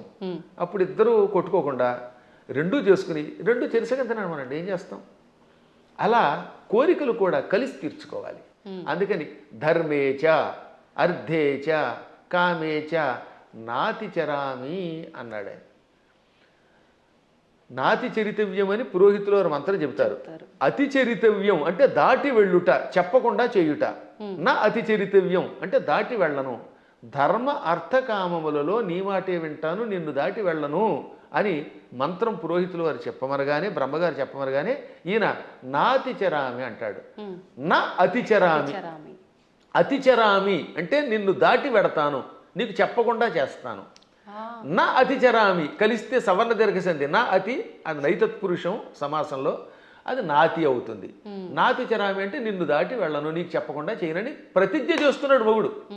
భర్త గారు భార్యామణికి మూడు ముళ్ళు వేసి ఏమంటున్నాడు? ధర్మ అర్థకామములలో నిన్ను దాటి వెళ్ళను, నీకు చెప్పకుండా చేయనని ప్రతిజ్ఞ చేశాడు. ఆవిడ ఆనందపడిపోయి ఆహనా భర్త ఎంట అనుకుంటోంది. ఇంకా ఆ మాట మీద ఆయన నిలబడాలి, ఈవిడ నిలబడాలి. అప్పుడు ఎంత బాగుంటుందండి. పెద్దవాళ్ళు ఇంట్లో ఉండకుండా తరివేస్తే ఏమిటి లాభం? తల్లిదండ్రుల్ని పూజించడం, అత్తమామల్ని పూజించడం వల్ల పెద్దవాళ్ళు ఒక అండ. వాళ్ళు అలాగే ఉండాలి. మూర్ఖత్వంతో కోడల మీద పెత్తనం చేయకూడదు. ఈ రోజులో పెత్తనం ఎవడు ఒప్పుకుంటాడు? మీరు ₹1,00,00,000 జీతం ఇచ్చినా సరే ఒక్కరోజు ఏదన్నా అంటే వాళ్ళకి మండిపోతుంది. నేను చూశాను కదా, మన దగ్గర పనిచేసే అసిస్టెంట్లకి ఇచ్చినంతకాలమే ఆనందం. ఎప్పుడన్నా ఎరా ఈ పూట ఎందుకు అగరత్ వెలిగించలేదంటే నేను ఎందుకు వెలిగించాలని అంటాడు వాడు. ఎవరి మాట ఎవరు వింటలేదమ్మా, మేము చూస్తున్నా. నాకంటే మీకు బాగా తెలుస్తుంది, ఎందుకంటే మేము కొంచెం పురాణం రంగంలో ఉంటాం. మా దగ్గరకు వచ్చిన వాడు ఎక్కడికి పోడు. కానీ మీరు చూస్తారు ఛానల్స్ ఉన్నాయి అనుకుందాం, ఛానల్స్లో పైవాడు ఏదనంటే మర్నాడే ఉద్యోగం మానేడు ఇంకో ఛానల్, ఇది కాదు అది, అది కాదు ఇది, బోల్డ్ స్టూడియోలు, బోల్డ్ యూట్యూబ్లు, బోల్డ్ యూట్యూబ్లు ఎవడో వినడం. అలాంటి చోట కొంచెం జాగ్రత్తగా అవగాహనతో ఉండాలి. అప్పుడు కుటుంబాలు నిలబడతాయి, పిల్లలు బాగుపడతారు. మన పిల్లల కోసమైనా బాగుపడద్దా? గురుగారు, ఇప్పుడు మీరు ఇందాకే అన్నారు, నేను మళ్ళీ ఆ ప్రశ్నే అడుగుతున్నాను. అంటే పెంపకం కరెక్ట్గా లేదు అని అంటే, మిగతా మతాలలో కనుక తీసుకుంటే చిన్నప్పటి నుంచే వాళ్ళ గ్రంథాలని, ఆ గ్రంథంలో ఉన్న జ్ఞానాన్ని వాళ్ళకు చదువు తర్వాత చదువుకి ముందర ఒక గంట అది ఒక క్లాస్ లాగా పెట్టి అలాంటివి చేపించే విధానం చూస్తున్నాం. మన దగ్గరకు వచ్చేసరికి ఈ మధ్య కాలంలో ఎక్కువగా ఇలాంటి పెద్దవాళ్ళు చెప్తుంటే వింటున్నారు. అది ఎంతవరకు వింటున్నారు, ఎవరు వింటున్నారు అంటే పెద్దవాళ్ళే వింటున్నారు. దానికి గంట అరగంట చెప్పడం కదా, వాళ్ళు క్రూరత్వం నేర్పిస్తారు చిన్నప్పటి నుంచి. అది తప్ప ఇంకోటి లేదు. కొన్ని మతాలు ఉన్నాయి, వాడి మతం పొద్దు నుంచి సాయంత్రం దాకా నూరిపోయటం, తేడా వస్తే ఇతర మతస్థుల్ని చంపడానికి ప్రయత్నిస్తారు. అంత మూఢత్వంతో బోధించవలసిన అవసరం కలియుగంలో మనకు కూడా వచ్చింది. ఇప్పుడు మనం బోధించట్లేదు. పిల్లలు బొట్టు పెట్టుకోకపోతే ఒప్పుకుంటున్నాం మనం, పిల్లలు గొడ్డలిపూ తిరుగుతామంటే తిరుగు అంటున్నాం మనం. స్వేచ్ఛ కాదనట్లేదు, ఎవరి బట్టలు వాళ్ళవే, కానీ కొంతైనా మనల్ని రక్షించుకునేలా చేసుకోవాలి. ఇప్పుడు ఎవరి స్వేచ్ఛను ఎవరు కాదంటారు, ఎవరి ఇష్టమైన బట్టలు వాళ్ళే కట్టుకుంటాం. నాకు కాషాయమే ఇష్టం, నేను ఒక రకమైన సన్యాసి జీవితం గడుపుతున్నాను, కుటీచక జీవితం అని చెప్పి నేను ఇలా చేస్తాను, మీరు అలా చేయండి కాదని అంటారు. కానీ కొంత జాగ్రత్త వహించాలి. అందుకని చిన్నప్పటి నుంచి పిల్లలు ఏం చేయాలంటే, మనం మన పిల్లల మీద ఎంత ప్రేమ ఉన్నా బొట్టు పెట్టుకోకపోతే, విభూతి పెట్టకపోతే, లేదా నీ సంప్రదాయంలో ఊర్ధ్వపుండ్రం పెట్టకపోతే ఆ పూట అన్నం పెట్టకు. కఠోరంగా ఉండాలి వాళ్ళలాగే ఇతరులాగే. అలా అన్నం పెట్టే ముందు బొట్టు ఉంటేనే అన్నం పెట్టామనుకోండి, వాళ్ళు చిన్నప్పటి నుంచి బొట్టు పెడతారు. కానీ మనం అబ్బబ్బా సర్వమత సమానత్వం అంటే ఎక్కడ సర్వమత సమానత్వం? వాడు ప్యాంట్లు ఇప్పి కాల్చి చంపేశారు మొన్న పెహల్గాంలో. అంత క్రూరత్వంగా ఉంటున్నారు వాళ్ళు. కాబట్టి చిన్నప్పటి నుంచి మనం కూడా నేర్పవలసిందే. ప్రతిదినము భారత భాగవత కథలు, శివాజీ మహారాజు లాంటి వాళ్ళ కథలు చెప్పవలసిందే. ప్రతిదినము ఏదో ఒక స్తోత్రం ఎంతోసేపు చదవవలసిందే. అది చదివితేనే వాడు స్కూల్కి వెళ్ళాలి, అది చదివితేనే వాడికి అన్నం పెట్టాలి, అది చదివితేనే వాడికి ఏదైనా చేయాలి. అది చదవనంత వరకు వాడికి టీవీ కూడా పెట్టకూడదు. ఇలా మనం 10 ఏళ్ళు అలవాటు చేసాం అనుకోండి చిన్నప్పుడు, ఇంకా తర్వాత వాడు అలవాటు అయిపోతాడు. మా చిన్నప్పుడు మా నాన్నగారు పురాణములు చెబుతూ ఉంటే ఆయన మంచి కంఠంతో చక్కగా స్పష్టంగా చెబుతూ ఉంటే విని మేము ఇంకా అక్కడ నుంచి దాని మీద ఆసక్తి పొందామా లేదా? అవునండి. అందువల్ల తల్లిదండ్రులు పిల్లలకి అది నేర్పాలి. ఇప్పుడు ఈ మతమును మన పిల్లలకి నేర్పడం అనేది ఉందే, అది ఇంకో దానికో కాదు, కనీసం బ్రతకడానికి అవసరం అయిపోయింది. వాస్తవం. నువ్వు బతకాలంటే నేర్చుకోవాల్సిందే. లేదా ఆ మతం మారు, లేదా చంపేస్తాడు. భవిష్యత్తులో ఒకటే, నీ మతమును అనుసరించి నువ్వు గట్టిగా నిలబడకపోతే వాళ్ళ మతంలోకైనా వెళ్ళాలి, లేదా వాళ్ళ చేతిలో చావాలి. రెండే మిగిలి చావలేము, ఆ మతంలోకి మారలేము, మధ్యలో బతకడానికి లేదు. కాబట్టి హిందువులారా, ఎవరేమనుకున్నా సూటిగా స్పష్టంగా మీకు చెబుతున్నాను, హిందువుల ఐకమత్యంతో ఉండడం ఇప్పుడు వాళ్ళ బ్రతుకు కోసం అవసరం. మీరు మీ పిల్లలకి చిన్నప్పటి నుంచి మన ధర్మాన్ని నూరిపోయండి, మన గురువుల దగ్గరికి తీసుకెళ్ళండి, ఆలయాలకి తీసుకెళ్ళండి. శని ఆదివారాలు వచ్చేయంటే వెళ్ళి తెరవలసిందే గుడికి. మీ పిల్లలకి బొట్టు పెట్టుకోకపోతే, రామ అనకపోతే, కృష్ణ అనకపోతే, శివ అనకపోతే అన్నం పెట్టకండి. అలా నేర్పకపోతే భవిష్యత్తులో మీకు ఏ విధమైన దిక్కు ఉండదు, మిమ్మల్ని రక్షించేవాడు లేడు. బాగుపడతారా? నా మాట వినండి, లేదా పొండి కర్మ పుణ్యం పాలై అని ఎంత గట్టిగా నువ్వు చెబుతున్నానమ్మా. ఇటువంటివి చాలా అవసరం. ఇవాళ మీ బొట్టు వాళ్ళు ఇంకా ఈ ధర్మాన్ని ప్రోత్సహిస్తున్నారు కనుక. గురుగారు, ఇప్పుడు మీరు చెప్పారు బొట్టు పెట్టుకోమని మీ పిల్లలకు నేర్పండి అని. ఇప్పుడు మా జనరేషన్ వాళ్ళని తీసుకుంటే మీరు చెప్పేవి వింటే మాకు కొన్ని అర్థమవుతాయి, కొన్ని అంతవరకే మాత్రమే తెలుసు, మాకు ఆ జ్ఞానం మాత్రమే, దానికి ముందర వెనక ఇంకేముందనేది తెలియదు.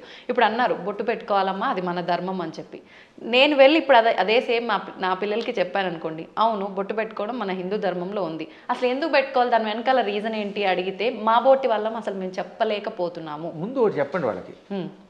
ఇప్పుడు ఆ పెహల్గాంలో ఎందుకు కాల్ చేశారు? వాళ్ళ మతంలో లేరని, అంతేనా? దానికి ఏమన్నా రీజన్ ఉందా? ఇప్పుడు నువ్వు బొట్టు పెట్టుకుంటూ ఇలా ఐకమత్యంతో 10 మంది కలిసి ఉండకపోతే రేపు పొద్దున్న నువ్వు మా వాడివి కాదని చంపేస్తారు. కాబట్టి ఒకటి, ముందు మన ధర్మం బతకడానికి అవసరం చెప్పండి. రెండవది, ఈ కనుబొమ్మల మధ్యలో బొట్టు పెట్టుకుంటే ఒకటి అందం. ఇప్పుడు మీరు ఆ కాస్త బొట్టు తీసేసి ఉంటే మీ మొహం చూడలేం, అదో రకంగా కనపడతారు, పిశాచపు మొహంలో ఉంటుంది. బొట్టు పెట్టుకుంటే సౌందర్యం. తర్వాత ఈ కనుబొమ్మల మధ్యలో జ్ఞాపక శక్తి పెంచడానికి చాలా ఉపయోగపడుతుంది. రోజు నిత్యం ఈ చూపుడు వేలుతోటి బొట్టు పెట్టుకోగా ఒత్తిడికి జ్ఞాపక శక్తి పెరుగు, చురుకుతనం పెరుగుతుంది. కొంతకాలం అబ్జర్వ్ చేయండి మీరే. ఇప్పుడంటే కెమికల్స్ వచ్చాయి, స్టిక్కర్స్ వచ్చాయి, కానీ పూర్వం కుంకుమ అంటే కుంకుమ పెట్టుకుంటే దానివల్ల ఆడవాళ్లలో ఒక రకమైన జ్ఞాపక శక్తి, ఇంట్లో ఏ మూల ఏ వస్తువు పెట్టినామో వాళ్ళు గుర్తున్నట్టుగా ఎవరికి ఉండదు. పోపుల డబ్బాలో ఫలానా దాంట్లో కందిపప్పు ఉంది, దాంట్లో పెసరపప్పు ఉంది, ఆవాలు ఉన్నాయని ఎలా గుర్తుపెట్టుకున్నారమ్మా వాళ్ళు అవధానులు. మేము పద్యాలు గుర్తుపెట్టుకున్నట్టుగా అది బొట్టు వల్లే వస్తుంది. జుట్టు చక్కగా కొబ్బరి నూనె రాసుకుని దువ్వుకుంటూ ఉంటే జుట్టు ఊడిపోకుండా ఉంటుంది. ఇప్పుడు కొబ్బరి నూనె ఎందుకు రాసుకోవాలంటున్నారు? అందుకని కొబ్బరి లేదు, రబ్బరి లేదు, శుభ్రంగా నున్నగా అయిపోతుంది. దానికోసం బోడి ఖర్చు పెడుతున్నారు, అవునా? కాబట్టి పేలు పట్టకుండా ఆరోగ్యంగా ఉండదు, తలనొప్పి తగ్గుతుంది. ఇప్పుడు మీకు తలనొప్పులు ఎక్కువ ఎందుకు వస్తున్నాయి అంటే కేవలం నూనె రాసుకోకపోవటం, వారానికి ఒకసారి కుంకుడుకాయలతో తలంటుకుపోవడం వల్ల హెడ్ఏకులు వచ్చి దానికోసం మందులు వాడి, ఈ మందుల వల్ల ఇంకో రోగం వచ్చి మోకాలు నొప్పి వచ్చి, మోచేయి నొప్పి వచ్చి గట్టిగా నడవలేరు, కూర్చోలేరు. అందుకని లిఫ్ట్లు పెట్టవలసి వస్తుంది. మేము పైకి కిందకి 4 అంతస్తులు రోజుకి 8 సార్లు దిగుతున్నాను. నేను ఇంతవరకు లిఫ్ట్ ఎక్కలేదు తెలుసా? ఇప్పుడు మీరు పైకి వచ్చిన ఈ భవనంలో నేను ఇంతవరకు లిఫ్ట్ ఎక్కలేదు ఒక్కనాడు కూడా. నేను ఒకడికి లిఫ్ట్ ఇవ్వాలి కానీ నాకు ఒకటి లిఫ్ట్ ఇవ్వడం ఏంటి యంత్రం? అందువల్ల నేను నడిచి వస్తున్నాను. అది కారణం ఏంటంటే తలంటుకోవటం, కొబ్బరి నూనె రాసుకోవటం, ఒంటికి అప్పుడప్పుడు తైలమర్దనం చేసుకుని శుభ్రంగా అభ్యంగన స్నానం చేయటం, బొట్టు పెట్టుకోవడం, ఈ సంప్రదాయాలు ఆరోగ్యాన్ని ఇస్తాయి. మన సంప్రదాయాలన్నీ ఆరోగ్య సూత్రాలే. మన తలలో ఉన్నటువంటి బ్యాక్టీరియాని చంపి ఆ చేదు, కుంకుడు చేదు బట్టతలు రాకుండా కాపాడుతుంది. రెగ్యులర్గా కుంకుడుకాయతో వారానికి 2 సార్లు ఒకసారి స్నానం చేయండి, జుట్టు వస్తుంది. షాంపూలు పెట్టండి, వెంటనే ముందు తెల్లని రంగు క్యాంప్ వేస్తుంది షాంపూ వల్ల, అందుకే తెల్లబడిపోతాయి. ఆ తర్వాత ఈ తెలుపు బాగు చేయడానికి మళ్ళీ రంగు వేయాలి. ఆ రంగు వేసేసరికి మొత్తం చుట్టూ ఊడిపోయి చుట్టూతో 4 వెంట్రుకలు దానికి రంగు వేయటం, లేదా మళ్ళీ విగ్గులు పెట్టుకోవడం, ఎన్ని గొడవలు వస్తున్నాయి. కాబట్టి మన సంప్రదాయంలో అన్ని ఆరోగ్యానికి పనికొచ్చేవి. అయినా కొన్ని విషయాల్లో ఇంకెందుకు అడగకూడదండి. నేను ఎందుకు పుట్టానంటే ఏం చెబుతావు? మనం పుట్టామా లేదా? ఆ పుట్టడానికి మన కారణం మన చేతిలో లేదు. అది మన కర్మ ఏది ఉందో మనకు తెలియదు. కాబట్టి నువ్వు ఎందుకు పుట్టావు, నువ్వు ఎందుకు అన్నం తింటావు, అన్నం తిన్నంతకాలం, నువ్వు పుట్టినంతకాలం, నువ్వు పరిగెడుతున్నంతకాలం నువ్వు ఒట్టెట్టుకోవాల్సిందే. కొన్నింటికి ఇంకా లేదు, నువ్వు లాగి ఒట్టించుకోవటమే. దెబ్బ కనపడుతుందా? దేవుడు ఎక్కడున్నాడో చూపించమని అడిగట్టు వెనకడికి. లింగ పురాణంలో ఒక నాస్తికుడు వచ్చి దేవుడు లేడు ఉంటే చూపించన్నట్ట. వెంటనే గురువుగారు లాగ్ గోపేదోడు కొట్టాడు. బాబోయ్ అన్నాడు. ఏం బాబోయ్ ఎందుకు అన్నావు అంటే బాధ అన్నాడు. ఏది బాధ చూపించన్నాడు. లాగ్ గోపేద కొడితే బాధ కలిగింది అన్నాడు. బాధ ఏది చూపించంటే బాధ ఎలా చూపిస్తామండి, లోపల ఉంటుందన్నట్ట. అలాగే దేవుడు కూడా అంతటా ఉన్నాడురా.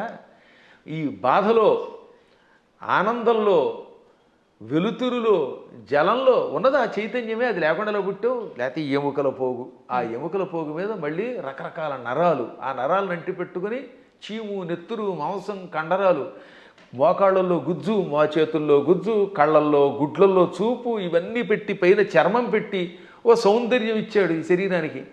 ఒక్కసారి ఆశ్చర్యంగా ఉంటుంది మనకి.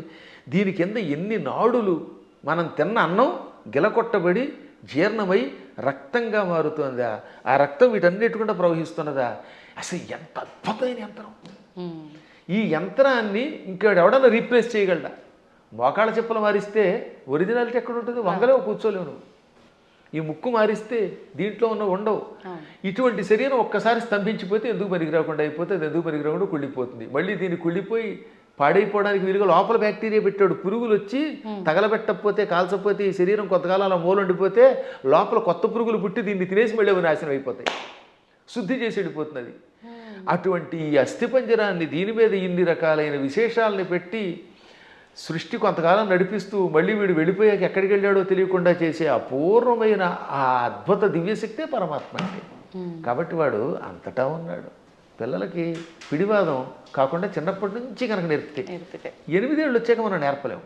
బై బర్త్ చిన్నప్పటి నుంచి బొట్టు, బొట్టు, కట్టు, వాడికి స్తోత్రాలు నేర్పాలి. ఇప్పుడు నేను ఉదాహరణ చూస్తాను. మా మనవడు ఉన్నాడు, మా మనవరాలు ఉండేది. వాళ్ళు రామ అనకుండా అన్నం తినరు. వాళ్ళ అమ్మ నాన్న అలా పెంచుతున్నారు. శివాజీ మహారాజుకి జై అంటాడు మా మనవడు వచ్చి కత్తి తీసి. ఆ శివాజీ కథలు నేర్పారు.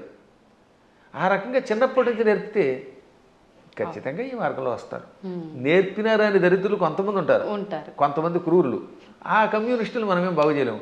వాళ్ళు నికృష్టులు, వాళ్ళ పక్కన వదిలేద్దాం, అది వాళ్ళ కర్మ. కానీ ముందు మన ప్రయత్నం మనం చేయాలి. గురుగారు, ఇప్పుడు మీరు ఇందాక అన్నట్టుగా పిసినారి కానివ్వండి, ఇలాంటి మూర్ఖులు, నాస్తికులు కానివ్వండి, ఇదంతా అంటే వాళ్ళ కర్మను బట్టే వచ్చారు అనుకోవచ్చా? మరి లేదు అంటే ఇప్పుడు మీరు చెప్పినట్టుగా పెంపక లోపము అలా కూడా అనుకోవచ్చా? దీనిలో చాలా పనిచేస్తాయి. పెంపకంలో కొంత లోపం, వాళ్ళ పూర్వకర్మలు కొన్ని, చుట్టుపక్కల వాతావరణం కొన్ని, పరిస్థితులు కొన్ని, ఇవన్నీ కర్మల యొక్క ఫలితాలు. అందుకే కొంతవరకు మనం మన ప్రభావంతో మార్చొచ్చండి. చెప్పగా కొంత మారుతారు, అంతా మారదు. కానీ అలాగే కొన్ని చూడగా ఎప్పటికో కొంతమంది మారుతారు. కొన్ని పుట్టుకతో వచ్చే దరిద్ర లక్షణాలు ఉంటాయి, అవి చచ్చేదాకా మారవు. అందుకే వాటిని ఏమంటారు? నైసర్గికములు అంటారు. నిసర్గ అంటే బై బర్త్ వచ్చేదాన్ని. పూర్వం మీరు ఎప్పుడన్నా సోషల్ స్టడీస్ చదివితే భారతదేశానికి నైసర్గికంగా హద్దులే ఉన్నాయి అంటే ఏంటి? సహజంగా ఏర్పడినవి అని అర్థం. కాబట్టి నిసర్గ అంటే పుట్టుకతో వచ్చే సహజ లక్షణము. అటువంటి లక్షణాలకి అన్నీ పోవుగానే కొంతవరకు మార్చచ్చు. నాస్తికులు కూడా చివరిలో మారినవాళ్ళు లేరు. కొంతమంది పేరు కమ్యూనిస్టులు, మా ఆవిడ రమ్మందండి అని మళ్ళీ ఏడుకొండల దగ్గరికి వెళ్ళడం. అందువల్ల వాళ్ళ ఆవిడ రమ్మన్నా కదా, వీడికి లోపల ఎంతో కొంత భయం ఉంటుంది. దొంగ కనపడ్డావు, అది సంఘంలో ఒకసారి అందులోకి వెళ్ళాక ముద్ర ఎంచుకుని దానికోసం అలా ఏడుస్తారు. కానీ లోపల వాళ్ళకి పీకుతుందమ్మా. ఇంతెందుకు, నేను ఎరిగి నాతో క్లాస్మేట్ ఉండేవాడు, పక్కా కమ్యూనిస్ట్ అనేవాడు. ఓ రోజు గుండు కొట్టించుకొచ్చాడు. ఏమిటంటే తిరుపతి వెళ్ళాట. ఎందుకంటే ప్రపంచ నాస్తిక సభలు దిగ్విజయం అయితే గుండు కొట్టించుకుంటానన్నట్ట. అది వ్యవహారం. కాబట్టి ఇలాంటి వాళ్ళు కూడా ఉంటారు. అది పూర్వం ఒక సామెత ఉండేది, round at stage, flat at home అని. అంటే భూమి గుండ్రంగా ఉందనేమో వేదిక మీద చెప్తాట, ఇంట్లోకి వచ్చాక లేదు బల్లపరుపుగా ఉందంట. అంటే ఇంట్లో ఒకటి బయట ఒకటి అన్నమాట. బయట 4 తోటేమో round at stage, flat at home అని మా చిన్నప్పుడు సామెత ఉండేది. ఇది వేదికల మీద పూర్వం ఇంగ్లీష్లో మాట్లాడేవారు కదా, వాళ్ళు ఇలా మాట్లాడేవారు అనమాట. అప్పట్లో ఇంగ్లీష్ వాళ్ళ టైంలో అంతా ఇంగ్లీషే ఉపన్యాసం. ఆ ఉపన్యాసాల్లో చిలకవర్తి లక్ష్మీ నరసింహం గారి దగ్గరికి ఒక ఆయన వచ్చాడు. ఆయన పేరు బిపిన్ చంద్రపాల్. బిపిన్ చంద్రపాల్ ఉపన్యాసంలో మాట ఇప్పుడే చెప్పింది. ఆయన ఇంగ్లీష్లో అనర్గళంగా మాట్లాడుతూ, హిందువులు అలా చేస్తున్నారు, బయటకు వచ్చినప్పుడు ఒక రకంగా, ఇంట్లో ఉన్నప్పుడు ఒక రకంగా ఏడుస్తారు, అలా ఉండకండి, ఇంట్లోనూ బయట హిందువుల్లో ఉండండి అని చెప్పడానికి ఆయన మంచి మాట చెప్పాడు ఆయన. కాబట్టి మనం ఏది నమ్మేమో అది చెయ్యాలి చివరిదాకా. అజ్ఞానంతో కూడినవి చేయకుండా ఉండాలి. సరే, ఏది ఏమైనప్పటికీ ముందు పిల్లల్ని మన మార్గంలో మనం పెంచుతామమ్మా. విన్నారా బాగుపడతారు, వినకపోతే మనం ఏం చేయగలుగుతాం? గుర్రాన్ని తీసుకెళ్ళగలం, మంచినీళ్ళు తాగించలేం కదా. అందువల్ల అలా చేయడానికి ప్రయత్నిద్దాం. మళ్ళీ భగవంతుని అనుగ్రహించినప్పుడు ఇంకోసారి కలుసుకుందాం. గురుగారు, ఒక చిన్న సందేహం. క్రిందటిసారి మనం చేసిన వీడియోలో విశుక్ర ప్రాణహరణ వారాహి వీర్యనందిత అని చెప్పి మీరు శ్లోకం చెప్పడం జరిగింది లలితా సహస్రనామాల్లోంచి. అది చాలామంది విషంగ ప్రాణహరణ అని చెప్పి కామెంట్లలో కూడా పెట్టడం జరిగింది. అసలు ఏంటండి వాస్తవం ఏంటి?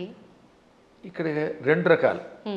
అది జ్ఞానంతో పెడితే పర్వాలేదు, ఎవడో చెప్పింది విని పెడితే అది వాడి కర్మ, మనం ఏం చేయలేం అనుకోండి. లలితా సహస్రనామానికి వ్యాఖ్యానం రాయాలంటే ముందు వాడికి స్వతసిద్ధమైన ఉపాసన ఒకటి ఉండాలి. ఏముండాలి? ఉపాసన. 2 సంస్కృత పాండిత్యం ఉండాలి. ఈ 2 లేని వాడు వ్యాఖ్యానం చేస్తే మనం పట్టించుకోక్కర్లేదు. ఆ తప్పు అన్నారనే, ఆ తప్పు అన్నవాడు వాడు తప్పుడు మనిషి.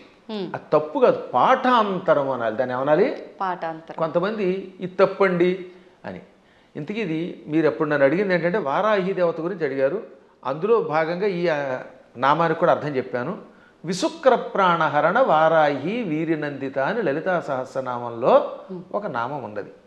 అవునా? అవునండి. 76వ నామం కదా అది. నామం సంఖ్య మనం పెద్దగా అంతగా పట్టించుకోకలేదు. 76 76. అయితే గురువు గారికి జ్ఞాపశక్తి బాగానే ఉంది. దానికి ముందు మంత్రిణ్యంబా విరచిత విషంగ వధతోషిత. దీనిలో కొంతమంది పాఠాంతరంలో ఏమన్నారు, అందుకే అన్యత్రేణ అంటాడు అక్కడ. అన్యత్రేణ అంటే మరొక చోట వ్యాఖ్యానం రాసేవాళ్ళు విశుక్ర ప్రాణహరుడు బదులుగా విషంగ ప్రాణహరణ వారాహి వీరనందిత అని కూడా ఉన్నది, కానీ అది సరికాదు అని మహాత్ములు చెబుతారు. అది పాఠాంతరం. ఎవరో ఉపాసకులు అలా ఊహించుండొచ్చు. కానీ విశుక్రకి వీర్యానికి ఉన్న సంబంధం తెలుసుకోవాలి, సంప్రదాయం తెలియాలి. దానికంటే ముందు నేను లలితా సహస్రనామానికి భాష్యం రాశాను ఐశ్వర్యోగం అనే పేరుతో. నేను విశుక్ర ప్రాణహరణ వారాహి వీరనందిత అనే పాఠాంతరమే సేకరించాను. మాకు ముందు శ్రీ చంద్రశేఖర భారతీ స్వామి వారు ఉన్నారు. వారెవరో తెలుసుగా మీకు? శృంగేరి పీఠాధిపతులు. ఇప్పుడున్న శృంగేరి పీఠాధిపతులు భారతీ తీర్థస్వామి వారు, ఉత్తర పీఠాధిపతులు శ్రీ విధుశేఖర భారతీ స్వామి వారు. ఈ భారతీ తీర్థస్వామి వారికి ముందు అభినవ తీర్థ మహాస్వామి వారు ఉండేవారు. వారికి ముందు శ్రీ చంద్రశేఖర భారతీ స్వామి వారు. అర్థమైందా?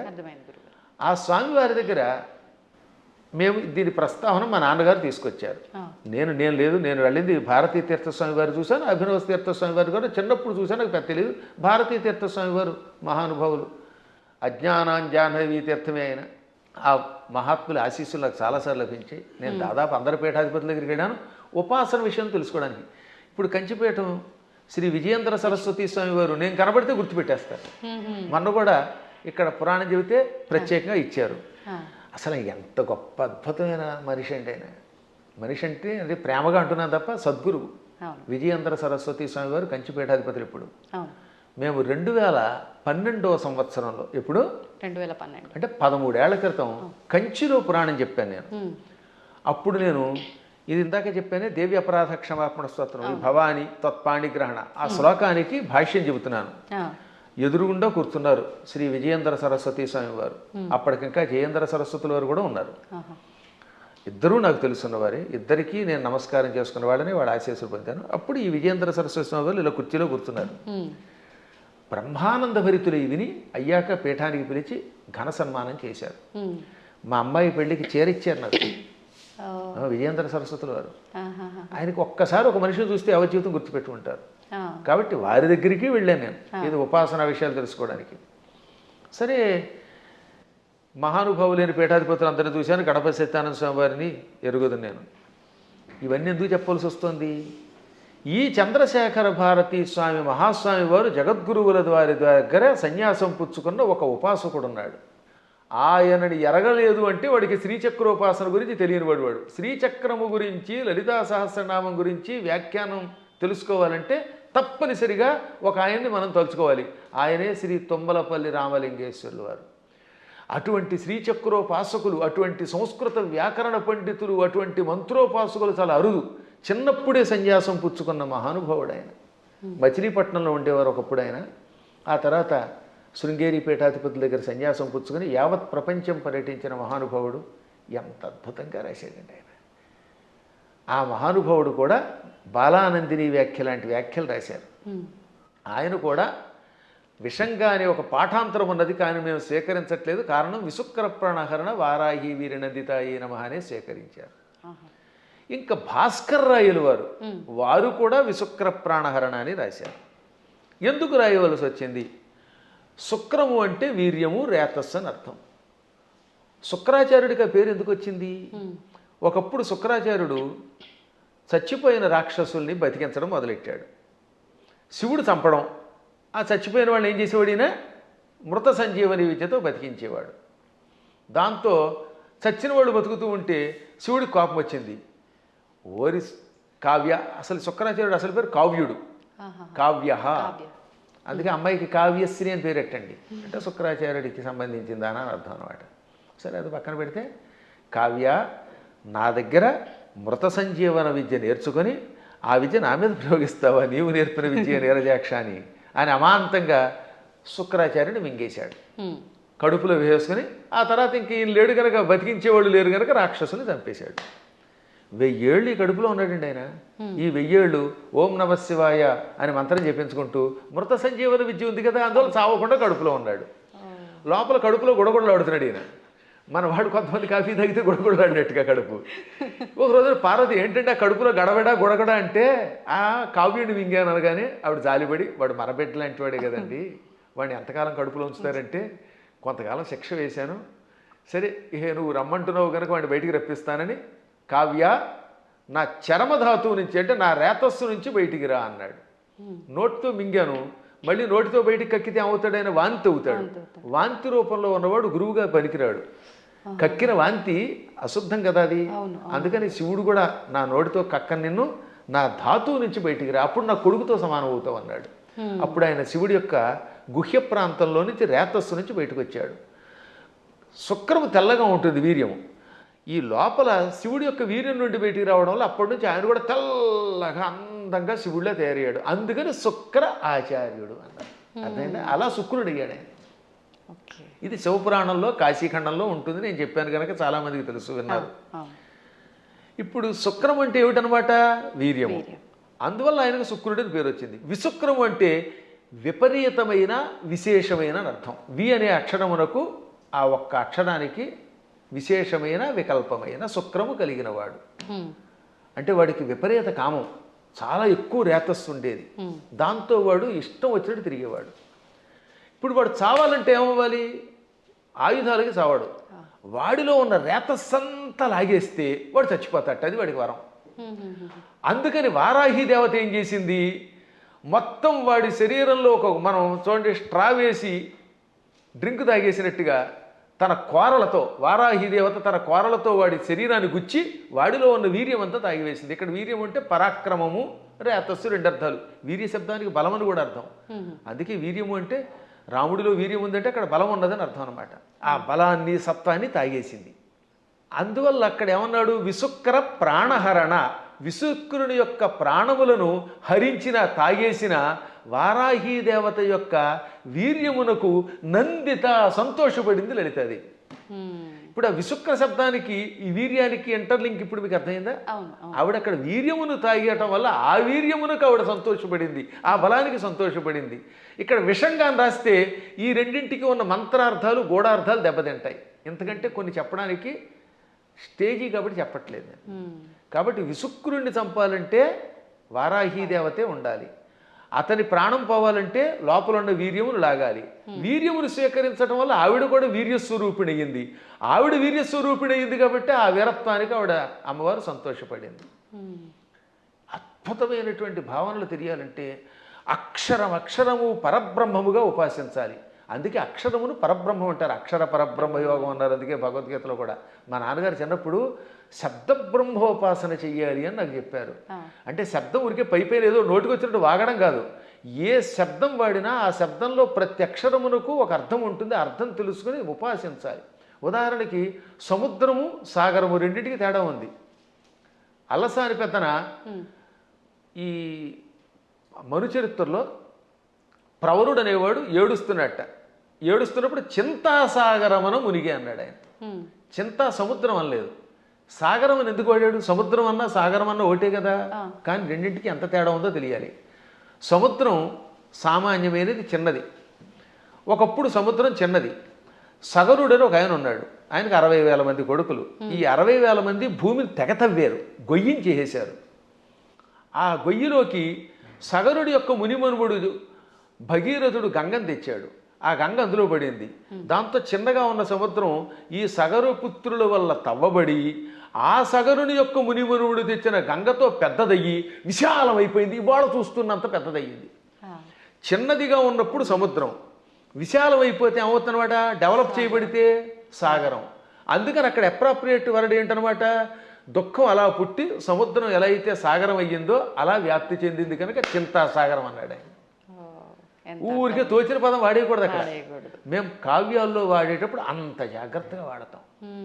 ఇవన్నీ తెలియాలంటే వాడికి ముందు శబ్ద బ్రహ్మ మీద పట్టుండాలి, వ్యాకరణం తెలియాలి, ఏ శబ్దానికి వ్యుత్పత్తి ఏమిటో తెలియాలి, పురాణములలో విశేషాలు తెలియాలి, ఉపాసనలో రహస్యం తెలియాలి, మంత్రశాస్త్రం మీద పట్టుండాలి, శ్రీచక్రంలో నవావరణములో ఏ ఆవరణంలో వారాహి దేవత ఉంటుందో తెలియాలి, వారాహి దేవతకి ఎన్ని కోరలు ఉన్నాయో తెలియాలి. తెలుసా? మళ్ళీ వారాహి దేవతకి ఎడమ వైపున 5 కోరలు, కుడివైపు 4 కోరలు, కుడివైపునేమో 5 కోరలు, ఎడమవైపు 4 కోరలు ఉంటాయి. 9 కోరలు ఉంటాయి లోపల. అది కూడా తెలియదు కొంతమందికి. అన్ని మామూలుగా దంతాలు వేస్తారు. ఈ వైపు 5, అందులో ఒకటి ఇలా వంగి ఉండాలి, ఒకటి పైకి రంపంలో ఉండాలి, ఈ వైపు 4 ఉండాలి. ఈ కోరలతో ఉన్న వారాహి దేవతను ఉపాసిస్తేనే సక్రమంగా పనిచేస్తుంది. ఆ 9 కోరలే శ్రీచక్రంలో నవావరణ పూజ. అవే నవరంధ్రాలన్నీ మనకి శుద్ధి చేసి పెడతాయి. అక్కడ ఈ వారాహి దేవతకి ఒక్కొక్క దానికి ఒక్కొక్క బీజం ఉంది 9 కోరలకి అనమాట. అందుకే వారాహి వీర్య నందిత ఎయి అనంటే ఒకసారి ఎన్ని అక్షరాలు ఉన్నాయి? వారాహి వీర్య నందిత ఎయి 9 అదనమాట. ఇప్పుడు అర్థమైందా? ఆ 9 కోరలు. వారాహి వీర్య 5, నందిత ఎయి ఇక్కడ. ఇక కంఠస్థానంలో నమః అనే అక్షరం బీజం ఇక్కడ చేరుతుంది వారాహి దేవతకి. ఓంకారం మూర్ధంలో ఉంటుంది. అందుకని ఓం వారాహి వీర్యనందితాయే నమః. మళ్ళీ వీటితో పాటు ముక్కులు, చెవులు, రంధ్రాల్లో ఓం ఐం హ్రీం శ్రీం అనే బీజములు, విశుక్ర ప్రాణహరణ వారాహి వీర్యనందితాయి. అంటే ఆకారం వేసేటప్పుడు ఏ బీజం ఎక్కడ వేయాలో వేసి, ఏ కోరలు ఎక్కడ వేయాలో, ఎక్కడ ఏ బీజం ఉందో తెలుసుకుని ఉపాసన చేయాలి. ఇంత ఉపాసన తెలియకుండా తొందరపడిపోయి పాఠాంతరం అనే శబ్దాన్ని తప్పుగా ఉచ్చరించారు అన్నారంటే అది ఎంత ప్రమాదం. అందుకే స్టేట్మెంట్ ఇవ్వడానికి ముందు నీ అర్హత తెలుసుకో. లేదా ఫలానా చోటండి పరమాచార్యులు వారు ఇక్కడ పాఠాంతరం ఉందని చెప్పారండి, లేకపోతే ఇంకొక ఆయన ఎవరో ఇలా పాఠాంతరం ఉందని చెప్పారండి, తుమ్మలపల్లి వారు కూడా పాఠాంతరం ఉందనే చెప్పారు, లేదా ఇంకో పెద్ద ఆయన చెప్పారండి అని చెప్పాలి. పాఠాంతరం అనాలి అక్కడ, తప్పనకూడదు. అలాగే ఇప్పుడు ఇక్కడ మనకి దక్షిణాదిలో మంత్రానికి ఒక స్వరం ఉంటుంది, ఒక్కొక్క దానికి ఒక్కొక్కటి ఉంటుంది అనమాట. రాజాధిరాజాయ ప్రసహ్య సాహినే నమో వయం వై శ్రవణాయ కుర్మహే సమే కామాన్ కామకామాయ మహ్యం కామేశ్వరో వై శ్రవణో దధాతు అని చెప్పాలి. ఈ మంత్రం మంది. ఇదే ఉత్తర భారత్లో రాజాధిరాజాయ ప్రసహ్య సాహినే నమో వయం వై శ్రవణాయ అని ఒక గొలుసు కట్టు స్వరం ఉంటుంది. కాబట్టి వాళ్ళు వేద పండితులే, వాళ్ళకి ఆ స్వరంతో నేర్పారు. ఇక్కడ మనకి దక్షిణ భారత్లో ఇది నేర్పారు. కాబట్టి ఇప్పుడు మనం ఇది విని అది తప్పు అంటామా? వాళ్ళు అది విని మనది తప్పు అనాలా? వాళ్ళ గురు పరంపరలో ఆ స్వరంతో ఉడుతుంది. స్వరాలు చాలా ఉన్నాయి. ఇలా స్వరాలు తప్పు అని చెప్పడం వల్లే ఒకప్పుడు పరాశరుడు అంతటి వాడు మళ్ళీ తపస్సు చేయవలసి వచ్చింది. ఆంజనేయుడి యొక్క కథలు ఉంటాయి పరాశర సంహితలో. అందులో ధ్వజదత్తుడు అనేవాడు స్వరాన్ని పక్కవాడిని నీతి తప్పు అని ఆక్షేపిస్తే స్వరం తప్పు కాదురా, వాళ్ళ సంప్రదాయంలో ఆ శాఖలో ఆ రకమైన స్వరం ఉంటుంది, నువ్వు ఆక్షేపించావు కనుక వచ్చే జన్మలో దరిద్రుడివై పుట్టు అని గురువుగారు చెప్పిస్తే దరిద్రుడై పుట్టాడు వాడు. ఎంత తేడా ఉందో ఆలోచించండి. అందుకని నేను ఎప్పుడు తప్పని అన్నాను, పాఠాంతరంలో అలా ఉంది. సరే పూర్తిగా తప్పు చెబితే అది వేరే విషయం. శాస్త్రం అనలేరు కొంతమంది, శాస్త్రం శాస్త్రం ఏం చెబుతోందంటే అంటాడు. అంటే శాకి సాకి తేడా తెలియదు వాడికి. సా అనేది దంత్యం, శా అనేది తాళవ్యం. శాస్త్రం అనకుండా శాస్త్రం అంటే ఏం బాగుంటుంది? ఇప్పుడు మన వాళ్ళకి తెలుగు చెప్పక్కర్లే. పెళ్ళి అనమంటే పెళ్ళి, పెళ్ళి. వెళ్ళి అనమంటే వెళ్ళి, వెళ్ళి అంటే ప్రవాహం అని అర్థం అమ్మా.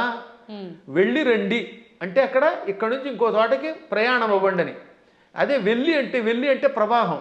పాల వెళ్ళి అంటే పాల యొక్క ప్రవాహం, క్షీర సముద్రం అని అర్థం. పాల వెళ్ళి అంటే ఏమనుకుంటున్నారు అర్థం? క్షీర సముద్రం అని అర్థం, క్షీరసాగరం. కాబట్టి వెళ్ళి రండి అంటే పొంగెత్తి నీళ్లతో ముంచండి అని అర్థం. మమ్మల్ని ముంచండి అని మీరే చెప్తారు, నా కొంప ముంచండి అని. కాబట్టి వెళ్ళి పెళ్ళి అంటే ఎంత అసహ్యంగా ఉంటుంది. వెళ్ళి అనలేక ఉచ్చారణ రాదు, ఏ శబ్దం ఎలా పలకాలో తెలియదు, మంత్రశాస్త్ర నియమాలు తెలియవు, ఎవడు పడితే వాడు స్టేట్మెంట్ ఇస్తేలాగా. ఎంత గట్టిగా ఎందుకు చెబుతానంటే ఇంక మీదటైనా పిచ్చి పిచ్చిగా ఇలాంటి వాటిల్లో వింటున్నప్పుడు పిచ్చి కామెంట్లు పెట్టకండి, దానివల్ల నాశనం అవుతారు. తెలిస్తే తెలిసినట్టు పెట్టండి. లేదా మాకు అనుమానం ఉందండి, ఎవరి దగ్గర నా తప్పు అంటారేమిటి, ప్రతివాడు తప్పు అనడానికి. అందువల్ల లలితా సహస్రనామంలో అనేక భాష్యములు ఉన్నాయి.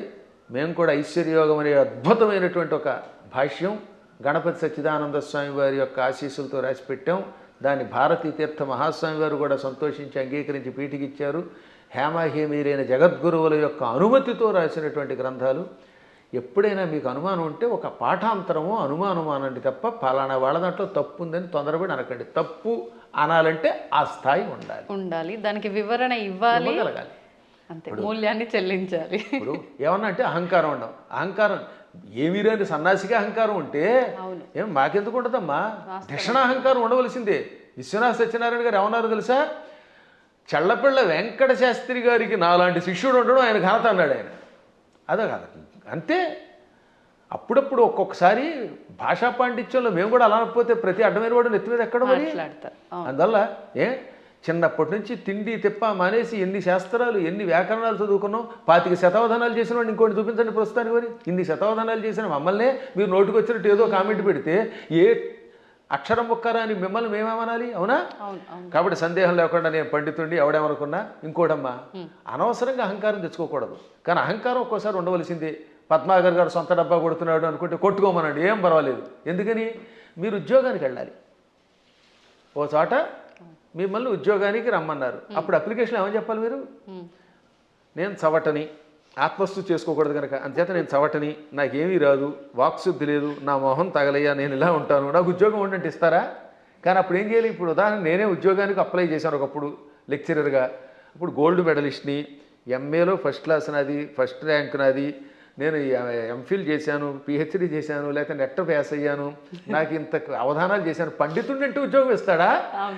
నేను నన్ను పొగుడుకోకూడదు కాబట్టి చెప్తానండి, నేను సన్నాసినండి, చవటనండి, నాకేమీ రాదండి, నాకు ఉద్యోగం ఉండండి, ఎవరిస్తాడమ్మా? కాబట్టి ఒక్కోసారి ఆత్మస్తు తప్పదు. ఇలాంటి వాళ్ళకి సమాధానం చెప్పడం కోసం ఇలా మాట్లాడతాం. అలా విత్తప్పుడైతే ఈశ్వర కటాక్షం వల్ల ఇదంతా వచ్చాయి. నేను అలాగే రాసుకున్నాను పద్యంలో, అమ్మా జగన్మాత నిన్ను ఉపాసించి ఇంత గొప్పవాడిని అయ్యాను. అమెరికా వెళ్ళాను, చాలాసార్లు వెళ్ళాను. ఫస్ట్ టైం వెళ్ళినప్పుడు 2006లో 19 ఏళ్ల క్రితం అక్కడ ఓ అద్భుతమైన పద్యం చెప్పాను. ఏమని? ఎక్కడి ఆంధ్రమందు గల ఏలురో, ఎక్కడి ఆంధ్రమందు గల ఏలురో, ఎక్కడి కాలిఫోర్నియా దిక్కును మృక్కులేని పరదేశమునందున నిర్భయముగా ఒక్కడనై చెరించితి, మహోన్నత కీర్తిని గంటి సంపదల్ మిక్కిలి గంటి. ఇదంతా పొగడ్త కింద ఉంది కదా. ఎక్కడి ఏలూరు, ఎక్కడి కాలిఫోర్నియా దిక్కు మొక్కులేని పరదేశంలో నిర్భయంగా ఒక్కడిని తిరిగాను, కీర్తి పొందాను, సంపదలు పొందాను. కానీ చివరిని ఏమన్నాను తెలుసా? మిక్కిలి కీర్తి గంటిని నీ పద జలేజము భక్తిని గొల్చి అంబిక. అది కొసమెరుపు. ఇదంతా ఎలా వచ్చింది? నీ పాద పద్మములను భక్తితో ఆరాధించటం వల్ల. సంపదల్ మిక్కిలి గంటి నీ పద జలేజము భక్తి నిగుల్చి అంబిక అని ఆ సంపదల్లో లకార పొల్లు చివర ఉండడం వల్ల జలేజములో అలుక్ సమాసంలో ఎతి కూడా పడింది దానికి అలాగా. కాబట్టి చిట్ట చివర అమ్మాయి ఇదంతా నీ అనుగ్రహం అంటాం, మేము ఎప్పుడు వినయంగానే ఉంటాం. కానీ ఒక్కొక్కప్పుడు అజ్ఞానికి సమాధానం చెప్పేటప్పుడు అంత గట్టిగా చెప్పాల్సింది. కాబట్టి విశుక్ర ప్రాణహరణ అనే పాఠాంతరం ఎక్కువ బాగుంటుంది. పాఠాంతరంలో విషంగా ఉండవచ్చు, అది వేరే విషయం ఉంది, ఉన్నప్పటికీ ఇదే. కాబట్టి ఎవరికి ఏది కావాలంటే వాళ్ళ గురు పరంపరను పెట్టి దాన్ని స్వీకరించెదరుగాక అని మంగళాశాసనం చేస్తూ మరొక్కసారి మీ అందరి దగ్గర సెలవు తీసుకుంటున్నాను. ఈ 2 మాటలు కూడా చెప్పేయండి గురుగారు. ఇంకా ఇప్పుడు ప్రతి ఒక్కరిలో ఉన్న ఒక చిన్న డౌట్ ఏంటంటే వారాహి అమ్మవారు ఇప్పుడు మీరు చెప్పిన దాన్ని బట్టి పురాణాల నుంచి ఎప్పటి నుంచో ఉన్న విషయమే, కానీ ఇప్పుడు ఈ 3-4 సంవత్సరాల నుంచే కొత్తగా వింటున్నాం ఎక్కువగా. కాబట్టి ఎవరు ఆరాధించకూడదు, గోప్యంగా ఉంచాలి, గుప్త నవరాత్రులు ఇదంతా కూడా మాట్లాడుతున్నారు. అసలు వాస్తవం ఏంటంటే అక్కడ గోప్యంగా ఉంచమని ఎందుకన్నారంటే ఎవరికి పడితే వాళ్ళకి, అజ్ఞానులకి నాస్తికులకి కమర్షియల్గా వాడుకునే వాళ్ళకి చెప్పకూడదు. ఇప్పుడు పెద్ద సమస్య ఏంటంటే కలియుగంలో ఒక ఆయన కష్టపడి ఉపాసన చేశాడు అనుకోండి, ఇంకెక్కడి నుంచి స్వార్థపరులు బయలుదేరుతున్నారు కొందరు. వాళ్ళు గుడి పెట్టేసి పీఠం పెట్టేసి ప్రజలను దోచుకుంటారు. మీరు చూస్తూనే ఉన్నారు కదా, చీరల్ని ప్రమోట్ చేసేవాడు, పూజల్ని ప్రమోట్ చేసేవాళ్ళు, బాబో ఎలా తయారయ్యారంటే అలా తయారయ్యారు. అందుకని వద్దని అండంలో ధర్మం ఉంది, కానీ అసలు ఉపాసన వద్దండం మనవాళ్ళం వద్దనడానికి. భక్తి కలిగిన ఎవడైనా ఉపాసకుడే, ఎప్పుడూ ఉన్న ఉపాసనలు. కాకపోతే ఉపాసనలు అనేది మీ ఓపికలను బట్టి చెయ్యండి, మోసగాళ్ళ మోసంలో పడకండి. ఈ విషయంలో మాత్రం మోసగాడు తయారయ్యారు సందేహం లేకుండా. ఇంకా అక్కడి నుంచి వారాహి దేవతకి ఒక గుడి కట్టేయడం, అందరినీ నా దగ్గరికి వచ్చేయండి అనడం, దాంతో వచ్చిన వాళ్ళ దగ్గర ఏమో డబ్బులు లాగడం, చీరలు లాగడం, గందరగోళం అయిపోతుందమ్మా. వాళ్ళని దృష్టిలో పెట్టుకు చెప్పారు తప్ప ఉపాసనలు తిట్టట్లేదు అవతల వాళ్ళు కూడా.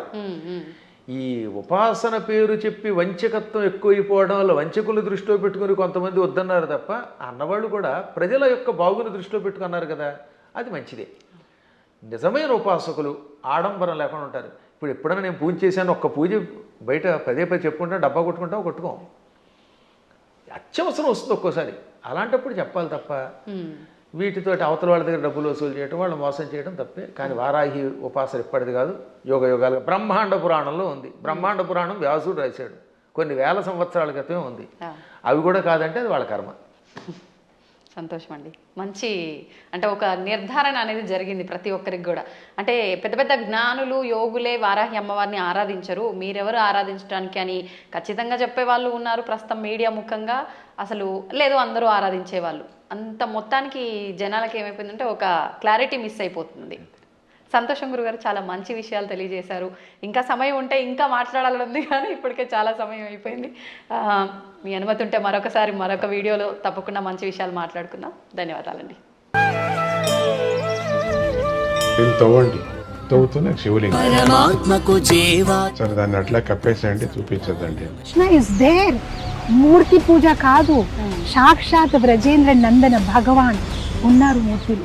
ఏమీ ఆశించకుండా ఆరాధించే వాళ్ళు కూడా ఉన్నారా ప్రభుజీ? నిజమైన భక్తి అంటే మనకు తెలియదు కాబట్టి